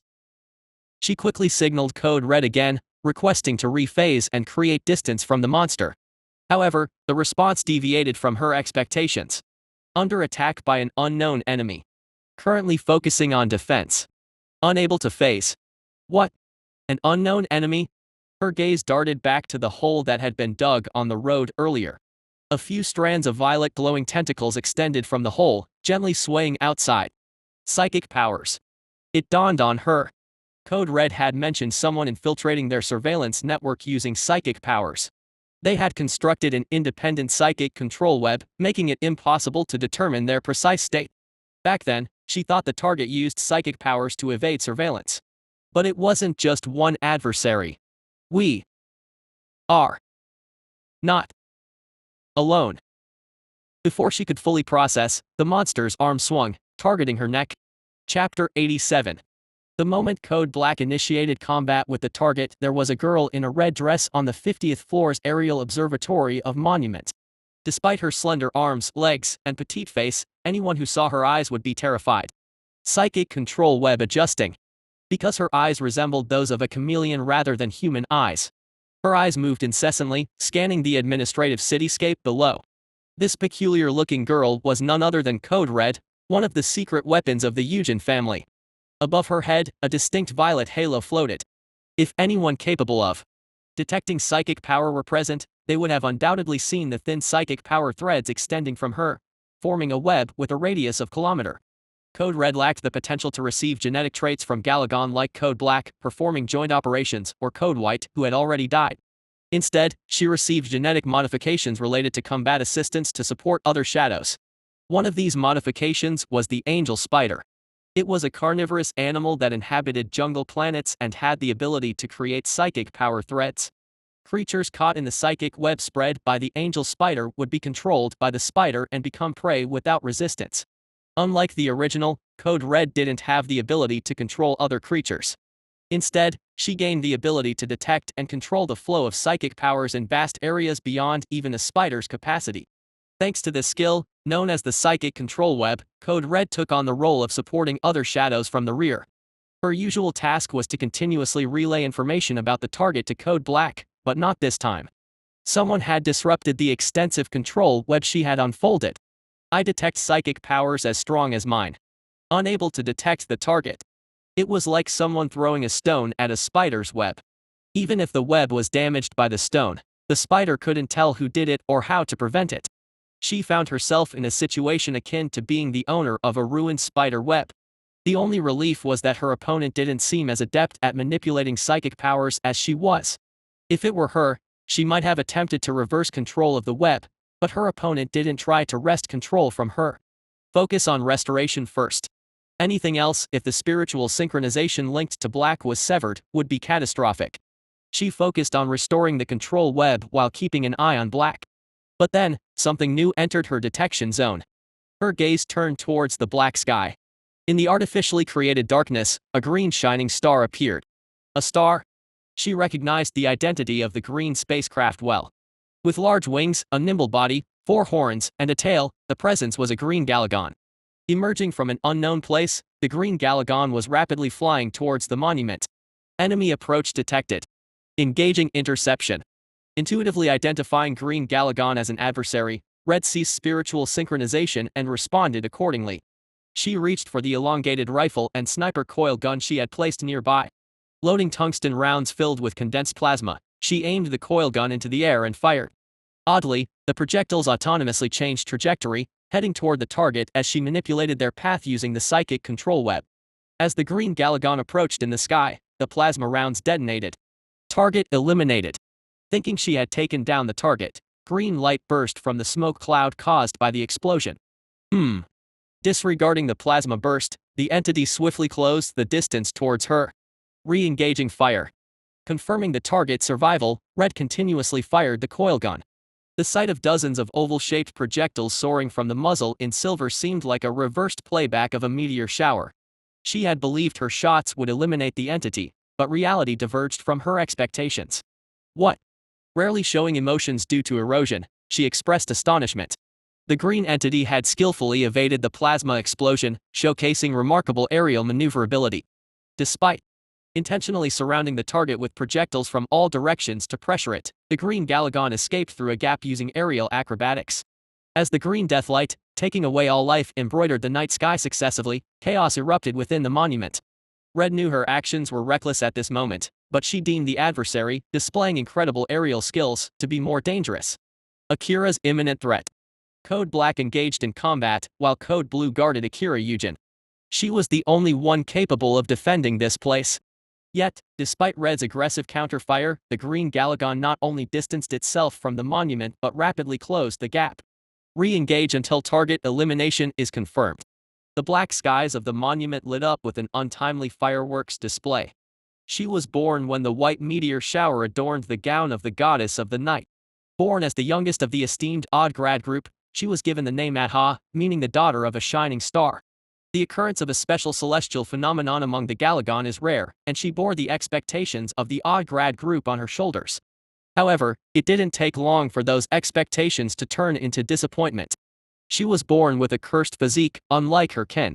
Unlike her kin, she remained petite even as time passed, retaining the appearance she had when she hatched.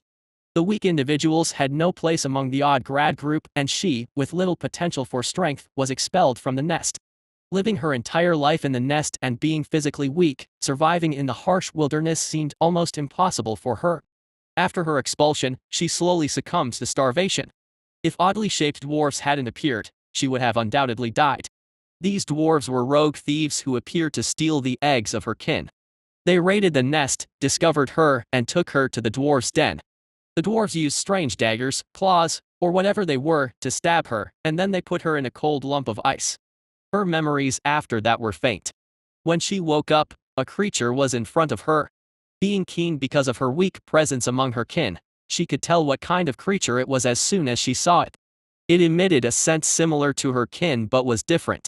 It was one of her kin that used treasures containing psychic power as food to grow stronger. However, there was a difference. This creature was a cruel predator that took pleasure in killing and devouring other creatures. It tried to devour her, and she offered a deal before her demise.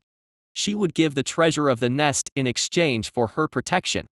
Her kin, including herself, never relied on negotiation or deals since they were the apex of the ecosystem. However, having lived a life dependent on her kin and other creatures, she knew the limitations of such a survival method. Despite her own dislike for the situation, she bargained because she had no choice. The creature seemed familiar with her kin. The creature looked at her strangely and accepted. That was her first encounter with the great adult. Danger. Seeing the silvery stones flying towards her, she quickly folded her wings. Her body rapidly descended, and an explosion occurred above her head. Falling down, she continued to think about the adult who promised to protect her. The adult, to her eyes, was undoubtedly an excellent predator, but compared to her kin, it was weak. The giant metal structure where the dwarves lived was full of beings that could kill him. Nevertheless, the adult did not give up. The adult made constant efforts and, as a result, fought stronger dwarves and emerged victorious. So, she admired him. The factors that could make the adult great. She wanted to learn that. Strength. Learning. Hope. As she fell to the ground, she spread her wings wide. Along with that, her body soared high into the sky. The silvery stones that followed her couldn't catch up, exploding midway. She rotated her body skillfully, adeptly avoiding the explosions. Her small size actually worked in her favor for such evasive maneuvers. If she weren't a mutation, she wouldn't have been able to dodge so effortlessly. The big and small adults taking care of her taught her how a weak individual hunts stronger enemies. And most importantly, they taught her how to survive alone. She learned diligently, and someday, hopes to stand beside them. Me. Desire. Great adult. Mate. Purple lightning emanated from her tentacles, hitting the silvery stones flying around her. Amidst the curtain unfolded by the goddess of the night, green meteors stormed. The sight was exactly as her name suggested when she was born. She is Atha, the daughter of a star. Code Black, whose neck was severed by my hand. Her head rolled on the ground. It's not over yet. The black shroud she wore remains. The advanced grade reinforced robe, the black shroud, guarantees the wearer to evade death once every 3 days. SHSHSH. As the effect of the black shroud was activated, the headless corpse dispersed into black mist. The resurrection point designated by the black shroud is not far from the place of death. When resurrected, all injuries are healed, and for a certain time, special effects are received. When wearing the black shroud and dying, according to the setting, the soul merges with the equipment, transforming into a being called a necrospecter. As a necrospecter, only half the damage from all types of attacks is received. Moreover, every time physical harm is inflicted on an opponent, their life force is absorbed to strengthen oneself. While it seems to have extremely favorable effects, it has a fatal drawback. Instability. In an unstable state, one loses rationality and cannot properly utilize their inherent traits. It's akin to when the effect of the symbol of hunt ends, and I turn into a starving beast craving flesh, becoming a spirit that assaults any living creature. Though they receive reinforcement effects, they've lost their sanity. Dealing with them isn't too difficult. The problem lies in what comes next. The surrounding area has been devastated due to the battle with the black. Nullifying cameras is meaningless as many people witnessed the fight between me and the black. The fact that a battle occurred in the administrative district is a problem distinct from incidents in other districts. It's like the head of the city is in danger.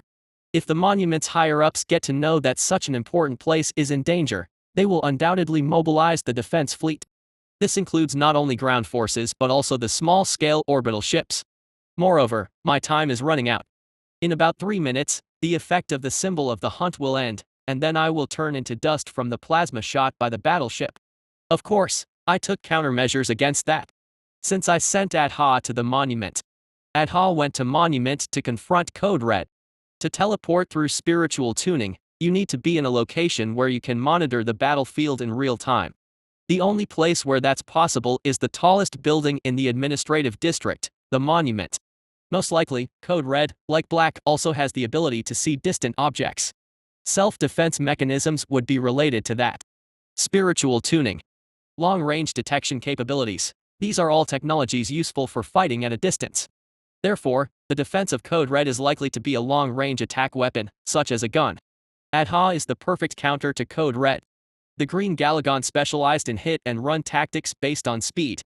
Just as the young Blue Galagon has the ability to call its kin due to its small size, the Green Galagon is characterized by its exceptionally high speed. Moreover, its hyper-acceleration attribute triples its already fast flight speed, making it challenging to catch the Green Galagon unless with a wide-ranging area attack. Plus, Adha's small size makes intercepting it much more difficult. Unlike mutants, the non-mutant Green Galagon can grow up to 10 meters, resulting in a wider hit area despite its speed. However, Adha, including the tail, is about the size of a middle schooler and its wing length doesn't even reach 2 meters. With such a narrow hit area, it won't be easy to shoot it down even with androids or battleships targeting it. If combat occurs in the airspace above Monument, the defense fleet can't help but focus there. Before sending Adha, I cautioned it. I told it to flee if metallic-smelling masses approach. From what I know, the Green Galagon is faster than a Megacorp frigate. Apart from the Green Galagon, only the Cult's frigate and the Ascerdan's high-speed frigate are faster, neither of which exists in this cosmic city. It's intelligent, so it should be able to escape unharmed. While Adha buys time, I need to eliminate Black and find a way out of this city. Given that battleships are not visible even after this situation has occurred. A deadly virus has spread throughout the entire city since the previous battle in the sewers. Probably, the spread of the epidemic to the defense fleet happened faster than my estimation, causing problems in the command structure. No, let's focus on the immediate matter. The battle isn't over yet. Moments after the black mist disappeared in front of me, I sensed movement from inside the ruins nearby. It was the resurrection of Black turning into a necrospecter due to the unique effect of the Black Shroud. Big baby, I sense a naughty swordsman nearby. Number 26, who emerged from the pit, seemed to sense something similar and signaled. Simultaneously with its signal, the debris in the ruins exploded with a rumble. A black figure walked out of the flames. Black's appearance had changed significantly from before her death. Her white skin had turned as black as the Black Shroud, and her eyes were glowing red. Recognition, SSSSS, I will do SSS, it, SSS, please. Her voice was filled with a hissing noise, like a snake. While some sanity seemed to remain, she appeared slightly uneasy. Forgive, can't SSSSS, forgive. Forgive, can't SSS, I, special being. No, let me correct that. Due to the necrospecter mode, she was properly insane. Her body, muttering incomprehensible words, began to twist suddenly. It was as if a Hulk mutant was mutating when entering combat. Upon close examination, she had the physical transformation trait. When becoming a necrospecter, the unstable trait prevents the proper use of the original characteristics. Problems such as skills not activating at all or the effects of passive traits changing unpredictably occur. It seemed that the body transformation trait was also affected by the instability. ZZZZZZZZ, be cautious, it's a formidable enemy. Yeah, be careful too, big baby. Although the time for the mutation was short, Code Black's appearance was no longer human, nor was it easy to categorize her as a Hulk mutant. The 4 pupils on her face all turned towards me simultaneously. Die SSSSS, die. I Akira's SSS, die. Most special SSSSS, Sha'a. The creature created by the Yujin family, a monstrous being, roared at us. Chapter 88. I'm special SSSS, special SSS, special SSSSS, about to die. Am I going to die? Code Black transformed into a gruesome form. Despite her altered appearance, she continued to scream incessantly. I've never seen anyone change this oddly because of a necrospecter. Summing up her appearance briefly, she looked like a mutated corpse monster from a classic horror game set in space. The yak horns protruding from her throat were grotesquely twisted. In the place where her hair had completely fallen out, 2 new eyes had taken the place. Her right arm had transformed into a spear-like shape, seemingly melded with summon pain spheres. On her left arm, mouths had emerged sporadically, tongues lashing out. Thanks to the fusion of the black shroud and flesh, her body was practically naked, yet it emanated more discomfort than beauty. Despite my fondness for aliens and monsters, I couldn't find any liking in her appearance. Shea, Code Black, or rather the Necrospectre, pounded the ground and leapt forward. As she swung her left arm in mid-air, purple whips emerged from the mouths on her arm, lashing towards my direction. The whips seemed to target my vulnerabilities as if they had a mind of their own. Instead of dodging the whips, I leapt into their midst. I blocked the ones aimed at my head with my arm and deflected those targeting my side using wrist guards. Some lashes, however, aimed for my back and legs, which I couldn't entirely fend off. Nonetheless, I wasn't worried. Those who torment the big baby won't be forgiven. The flying whips seemed nailed in mid-air for a moment as if stalked by an invisible force. This was due to the significantly enhanced restraint ability of number 26 compared to before. The haphazardly thrown psychic whips were neutralized, providing me with an opportunity to approach the Necrospectre closely. Back off. Go away, away, go away. Die. She snarled and swung the arm fused with the pain sphere towards me. I couldn't afford to take that blow directly. Not only because it would hinder my regeneration ability, but also because the Necrospectre would drain my life force. As per its design, by offering life to the Black Shroud, it would revert to its original form before death, gradually reducing negative effects while keeping the enhancements intact. Hence, stalling during a fight with Code Black was not a wise move. I twisted my body sideways, narrowly avoiding its swung pain sphere. Expecting my evasion, it transformed the pain sphere into a hook-like shape. No chance. I too was reading its attack. Just before its hook could pierce my thigh, a blood-sucking tentacle sprang from the end of my combat arm, lashing at its side. Ugh! Die. Upon being struck by my attack and while flying away, Code Black's left arm gleamed. Watch out. I quickly bowed my head, raising the crown-like carapace extending from the back of my head. A thin black beam shot from the mouth on Necrospectre's left arm, striking my head. Ugh! I took a few steps back and swiftly dodged the incoming beam. 5 black beams relentlessly chased me, aiming to tear me apart. Thanks to my dragonification trait, there's no energy consumption limit. Though the destructive power was significantly lower than when I was in a sane state, simultaneously firing several shots didn't really pose a disadvantage due to the decreased force. The beams destructively razed everything around me: houses, trees, roads, cars, stubbornly following the tip of my tail. Die. Die. Die. The one maniacally firing the beams suddenly shut its mouth. When I turned around, I saw a purple mesh encasing its entire body. The one who threw the mesh was number 26. As number 26's tentacles flickered, blood spurted from the figure. Arg! Letting out a scream, the figure exerted force on their arm, slowly loosening number 26's restraints. Witnessing this, number 26 immediately shifted to another attack. Its long tentacles shattered the ground, digging in. I'll kill you, I'll. Arg! The figure tried to aim the beams at number 26 but failed as thick tentacles emerged from the ground, targeting their arm. Hastily retracting the left arm and leaping backward, the figure swung the right arm. However, the tentacles shrunk instantly, leaving the figure's attack slashing through thin air. It has grown a lot. The sea demon can freely adjust the size of its tentacles while using them. Even after growing, number 26 effortlessly utilized them in combat.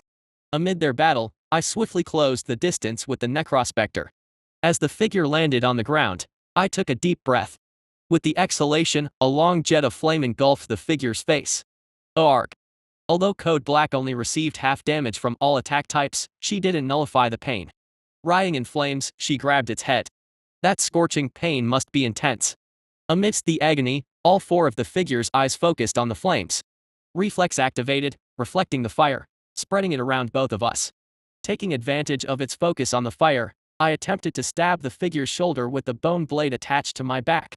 Or rather, I tried. One of its 4 eyes spotted my bone blade. Reflex activated again in mid-air, deflecting my attack. While my body swayed from the attack on my back, the figure's spear pierced through the black smoke and crimson flames. The target of the spear was my hand. With my tail still unrecovered, my remaining weapons were 3 combat arms and bone blade arms attached to my back. My plan was to neutralize the combat hand I used most frequently. But there was something the figure didn't know. Just before the tip of the spear pierced my palm, my hand glowed purple. The spear passed through my hand like piercing an empty palm. Despite being in an altered state of mind, the figure seemed surprised by the current situation as they widened their eyes. I raised my healthy hand's nails sharply and slashed upward at the figure. Unfortunately, it failed again. The figure stepped back, using reflection, causing my attack to deflect in the wrong direction. A whip emerged from the figure's left arm, aiming to strike my arm, but number 26 intercepted it. While the restraints held the figure's arm, number 26's tentacles targeted its back simultaneously. Why you? Damn, little. Code Black screamed in rage, trying to fire beams from her left arm. I vigorously shook my head, knocking down her left arm with my horn. With a gruesome sound, the figure's arm twisted in an unnatural direction. As the blocked figure kicked me, perhaps due to its inherent trait, her balance remained strong. My abdomen caved in, and my body was forcefully pushed backward. Following that, the figure's pain sphere flew to stab me. From a crumbled stance, I barely blocked the attack using my combat arm. I've allowed 2 attacks already. Code Black's strength had significantly increased. This attack resulted in my arm's shield carapace being partially severed. What's this? For a moment, a spark returned to Code Black's eyes, perhaps indicating a partial recovery of consciousness. SSS, I am special, SSSS special, SSS special. As she hadn't absorbed enough life force to stabilize the effects, the figure's eyes returned to a murky state. A close-range battle won't be easy. In close combat, avoiding the enemy's attacks becomes challenging. Moreover, the figure rapidly becomes stronger.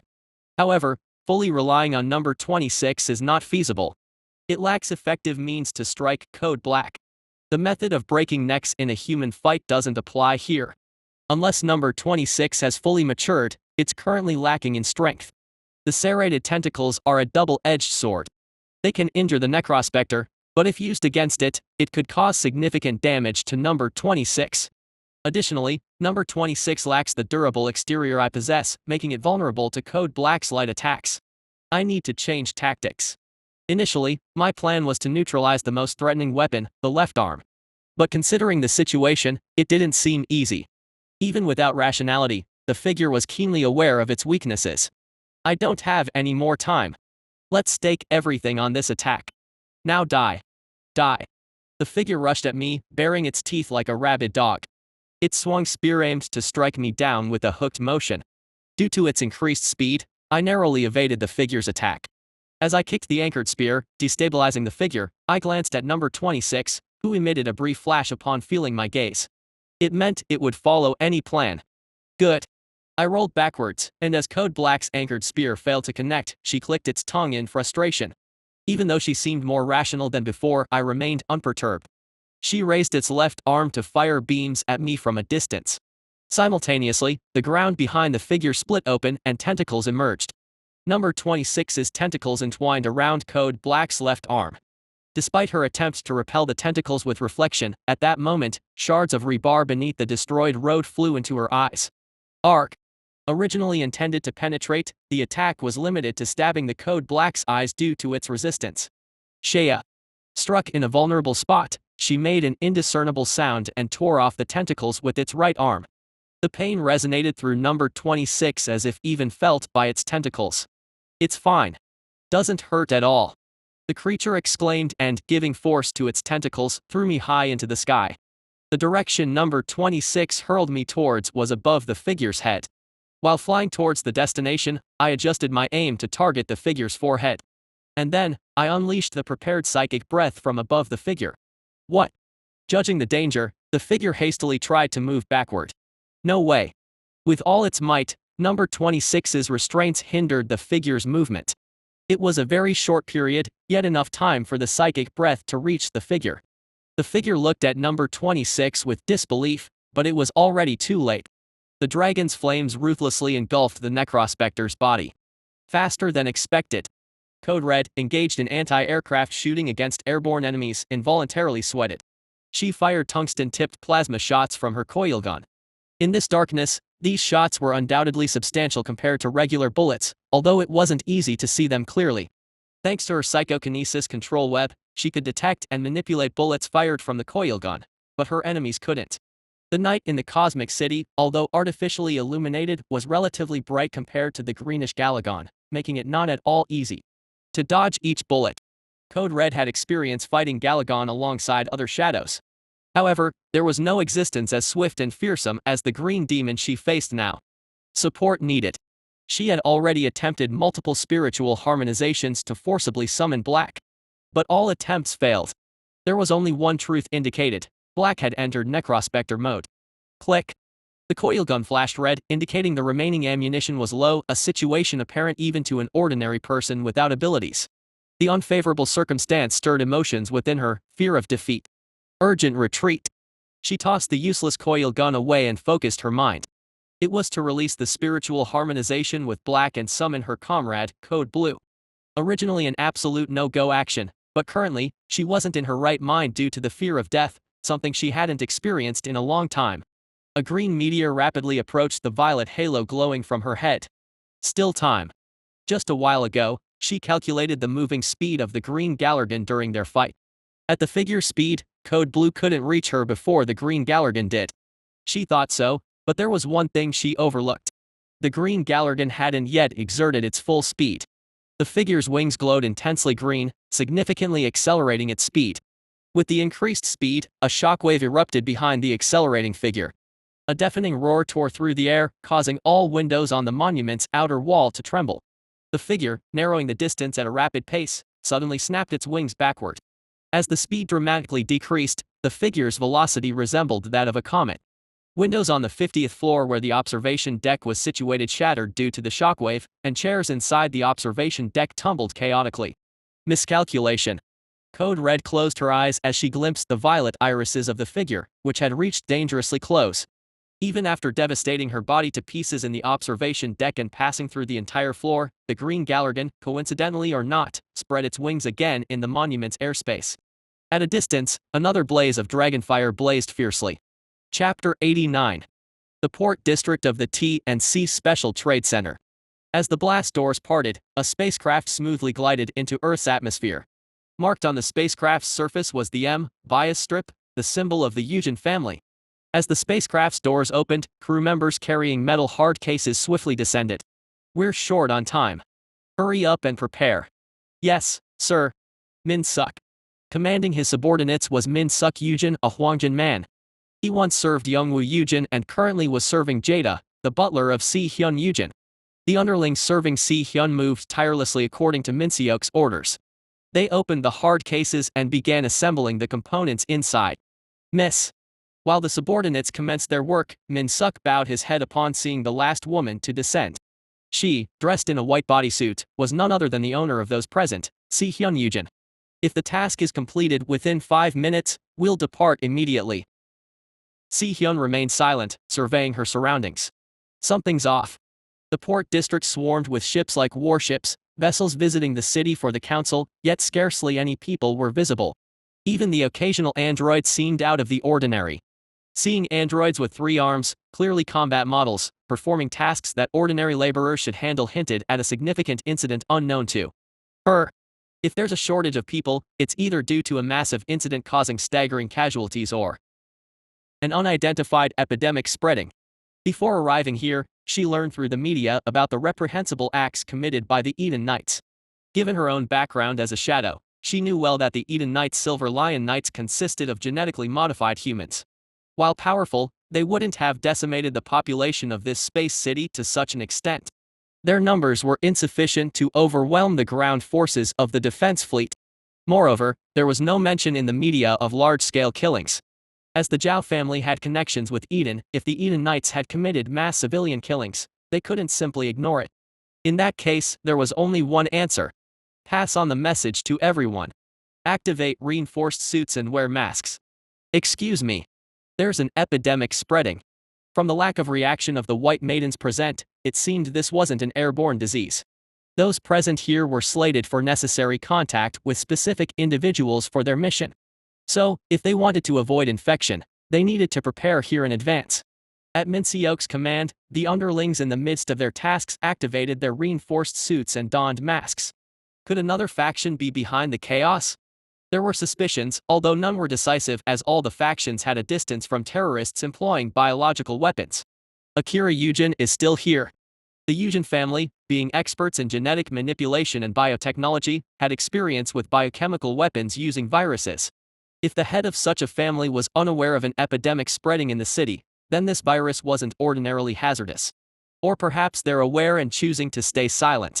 Devious enough to be plausible for such manipulative forces. By coercing the chief administrator through the council, they might keep the city from focusing on the situation. Of course, she herself, valuing her life above all else, had surely taken precautions not to get infected by the virus in any way possible. It's completed. Min Sok's voice interrupted her thoughts. Before her stood a complex mechanical device assembled by her subordinates. It was a modified item, a Star Union Gremlin torpedo, converted by Si-Hyun's underlings into a timed explosive. Originally designed to incapacitate other faction warships, the Gremlin torpedo, upon detonation, released nanomachines that would corrode all nearby metal objects. Si-Hyun's subordinates had modified it to spread far more nanomachines than the original design across a wide area. Good work. Let's move. From now on, they would install this bomb in the city's heart, the underground reactor. While moving with her subordinates, Si-Hyun detected a peculiar psychic power surge. A cult? No, that's... For a moment, an extremely alien psychic power flickered within the city but vanished quickly. Could it be? Miss? As Si-Hyun paused, Min Seok called out to her. She glanced between the bomb and the city center. On one side was Si-Hyun Eugen's wish fulfillment. The perfect opportunity to eliminate Akira Eugen and neutralize the enemies of the Eugen family. But on the other side... Miss, you need to move right away. It wasn't an option that should waver. She was Si-Hyun Eugen after all. Standing silently, she finally made her decision. I had something to consider. Let's go now. As she moved, she briefly glanced at the city center. Uncertain if it's him. Even if it is, he wouldn't survive in a collapsing cosmic city. Whatever it was that killed her would be buried along with the city's collapse. If by any chance he does survive.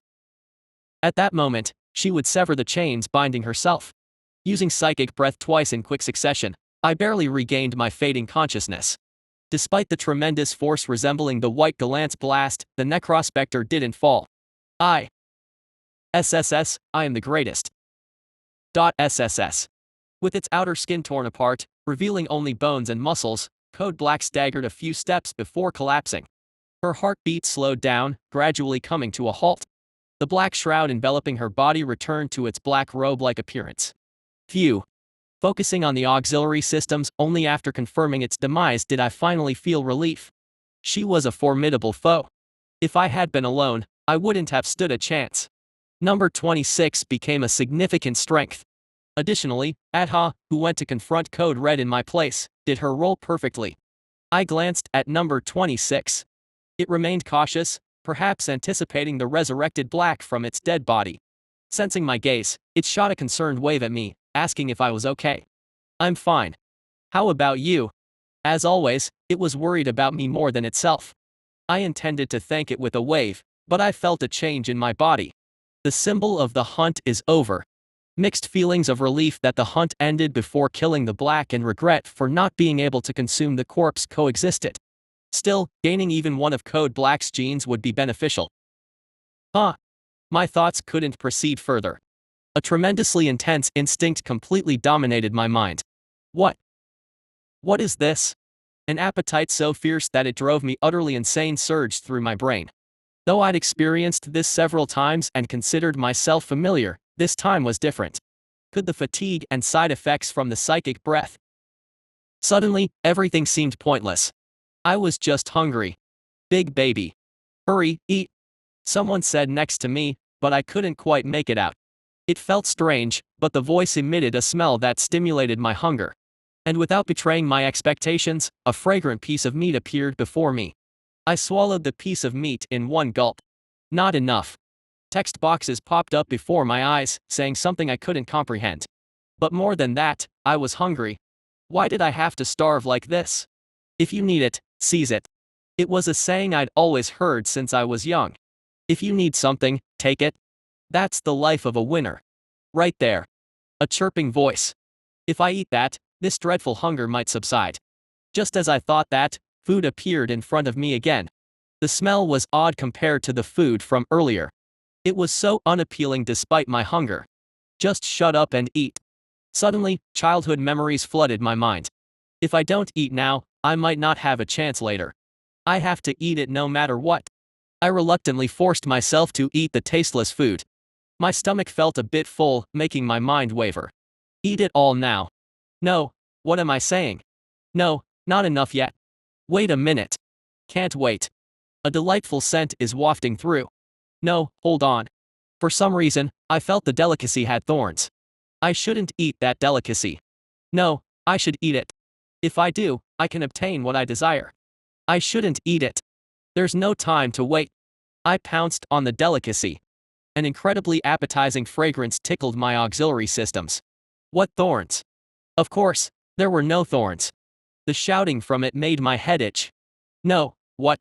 Nonsense about prey having a mouth. Stop it right now. It's all a misconception. I'll eat well. I was about to open my mouth. Food from it. I'll eat well. No, it is. It's okay. The signal he sent flowed through a tentacle behind my head. An intangible signal reached my brain, interpreting its meaning. Eat quickly. I closed my mouth. A strand emerged from his body and brushed against my jaw. Then, my auxiliary system and its tentacle gently intertwined. Suddenly, I felt a spark at the tip of the auxiliary system. Simultaneously, text boxes appeared before my eyes, shining brightly. Two distinct lights illuminated a crucial fact for me. Number 26. The moment I realized who I was suppressing, the world brightened. My once foggy mind cleared, sensations returned to my body.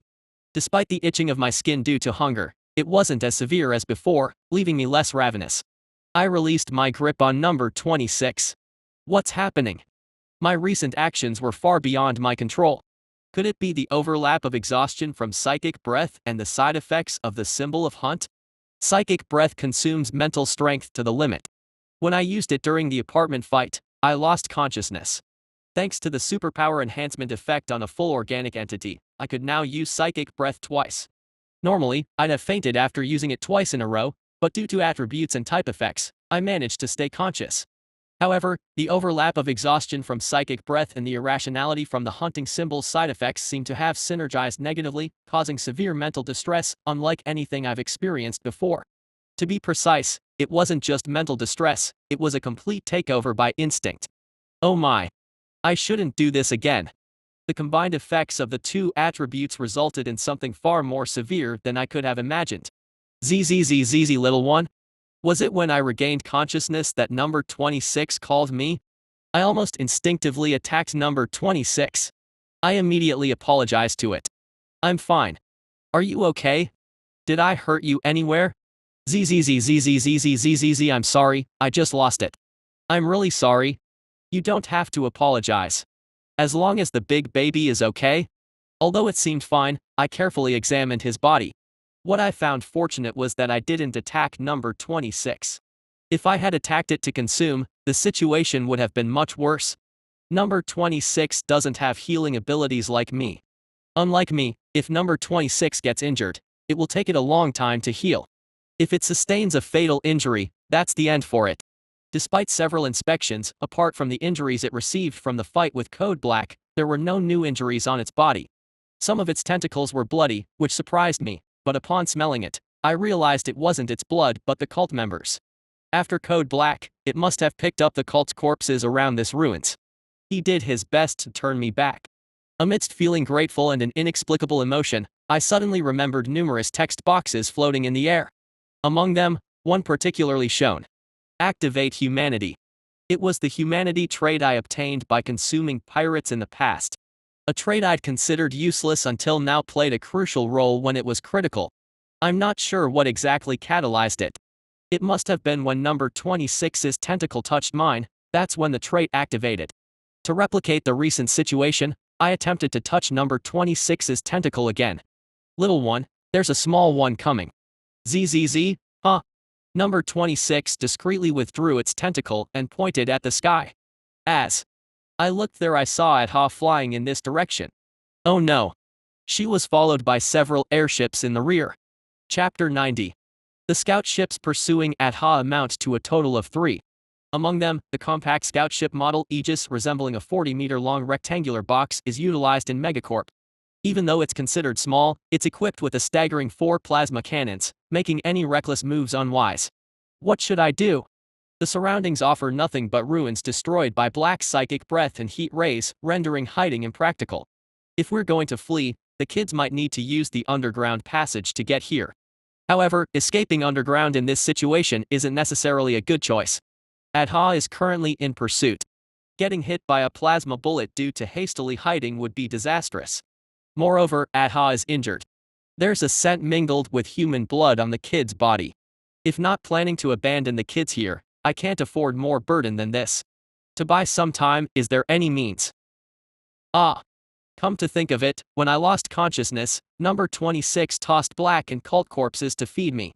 After consuming code black, a text box definitely appeared. Being out of my senses, I knew something flickered in front of my eyes but didn't specifically examine it. I hurriedly checked the text box. Predation effect activated. Successfully obtained Majesty of the Dragon genetic essence. Extracted Majesty of the Dragon from biological characteristics of code black. Would you like to apply Majesty of the Dragon? Predation effect activated. Successfully obtained Pain Spear genetic essence. Extracted Pain Spear from biological characteristics of code black. Would you like to apply Pain Spear? Predation effect activated. Successfully obtained Resistance genetic essence. Extracted resistance from biological characteristics of code black. Would you like to apply resistance? All of them are potent traits. Moreover, one of them is immediately necessary for me. Accepting all, a new translucent text box emerged and mutations began within my body. Majesty of the Dragon trait applied. Can be fused with existing clairvoyance. Majesty of the Dragon and clairvoyance traits fused. Evolved into Watcher of Dread trait. Watcher of Dread instills indescribable terror in a specific sentient being. There's a chance the target may go insane. P.S. I suppose I don't need to mention which emotion humans have harbored the longest. Pain Spear trait applied. Can be fused with existing Breath of Fire. Pain Spear and Breath of Fire traits fused. Evolved into Decay Fungus organ trait. Decay Fungus organ releases fungal spores that deteriorate and contaminate the enemy's natural healing abilities. P.S. Decay is just another form of circulation. This mutation primarily occurred around my head and its vicinity. The itchiness started around my eyes and spread across my entire head. Changes in the surface of my skin resulted in indentations and protrusions, and horns twisted forward on the front of my head. Swirling patterns appeared on the surface as well. Previously, when I acquired the psychic enhancement type, geometric patterns were engraved on the exoskeleton covering my head. Upon that, new patterns resembling pupils were added. True to its name Watcher of Dread, numerous eyes inside my head made it feel as though they were monitoring the external surroundings. The transformation didn't just occur above my head. The incendiary organ within my throat vanished, replaced by a new organ that produces and launches microbes. Due to this new organ, my entire neck became much thicker than before. The resistance trait manifested changes within my body, not visibly apparent on the outside. Okay. Having completed the evolution through the new traits, I called for number 26. ZZZZZZZZZZZZ, we have to catch the people chasing Adha. A person. Referring to the bait with 4 appendages? ZZZ, yes. As it wasn't exactly a wrong expression, I didn't point it out. ZZZZZZZZZZ, a person is riding inside that metal box. Yes, I sense it. ZZZZZZZZZZ, I alone can't capture them all. Yes, I'll help. It's fortunate that it catches on quickly. Dealing with not just 1 but 3 scout ships alone isn't easy. In this situation, I need number 26's assistance. ZZZZZZZZZ, you have power. Power. ZZZZZZZZZZ, the power that drives people insane. If I can effectively use the Abyssal Terror trait, I can incapacitate the crew aboard the scout ships. In the game, sea demons often focus the Abyssal Terror on tanks or supports. The debuff effect of Abyssal Terror is incredibly potent, and even with significant resistance, it's hard to prevent it. This might be reality here, but moreover, the considerable distance between this place and the scout ships might prevent number 26's Abyssal Terror from reaching the ships. No, endless negativity won't help. Number 26 is still young but is a sea demon after all. If it's number 26 we are talking about then,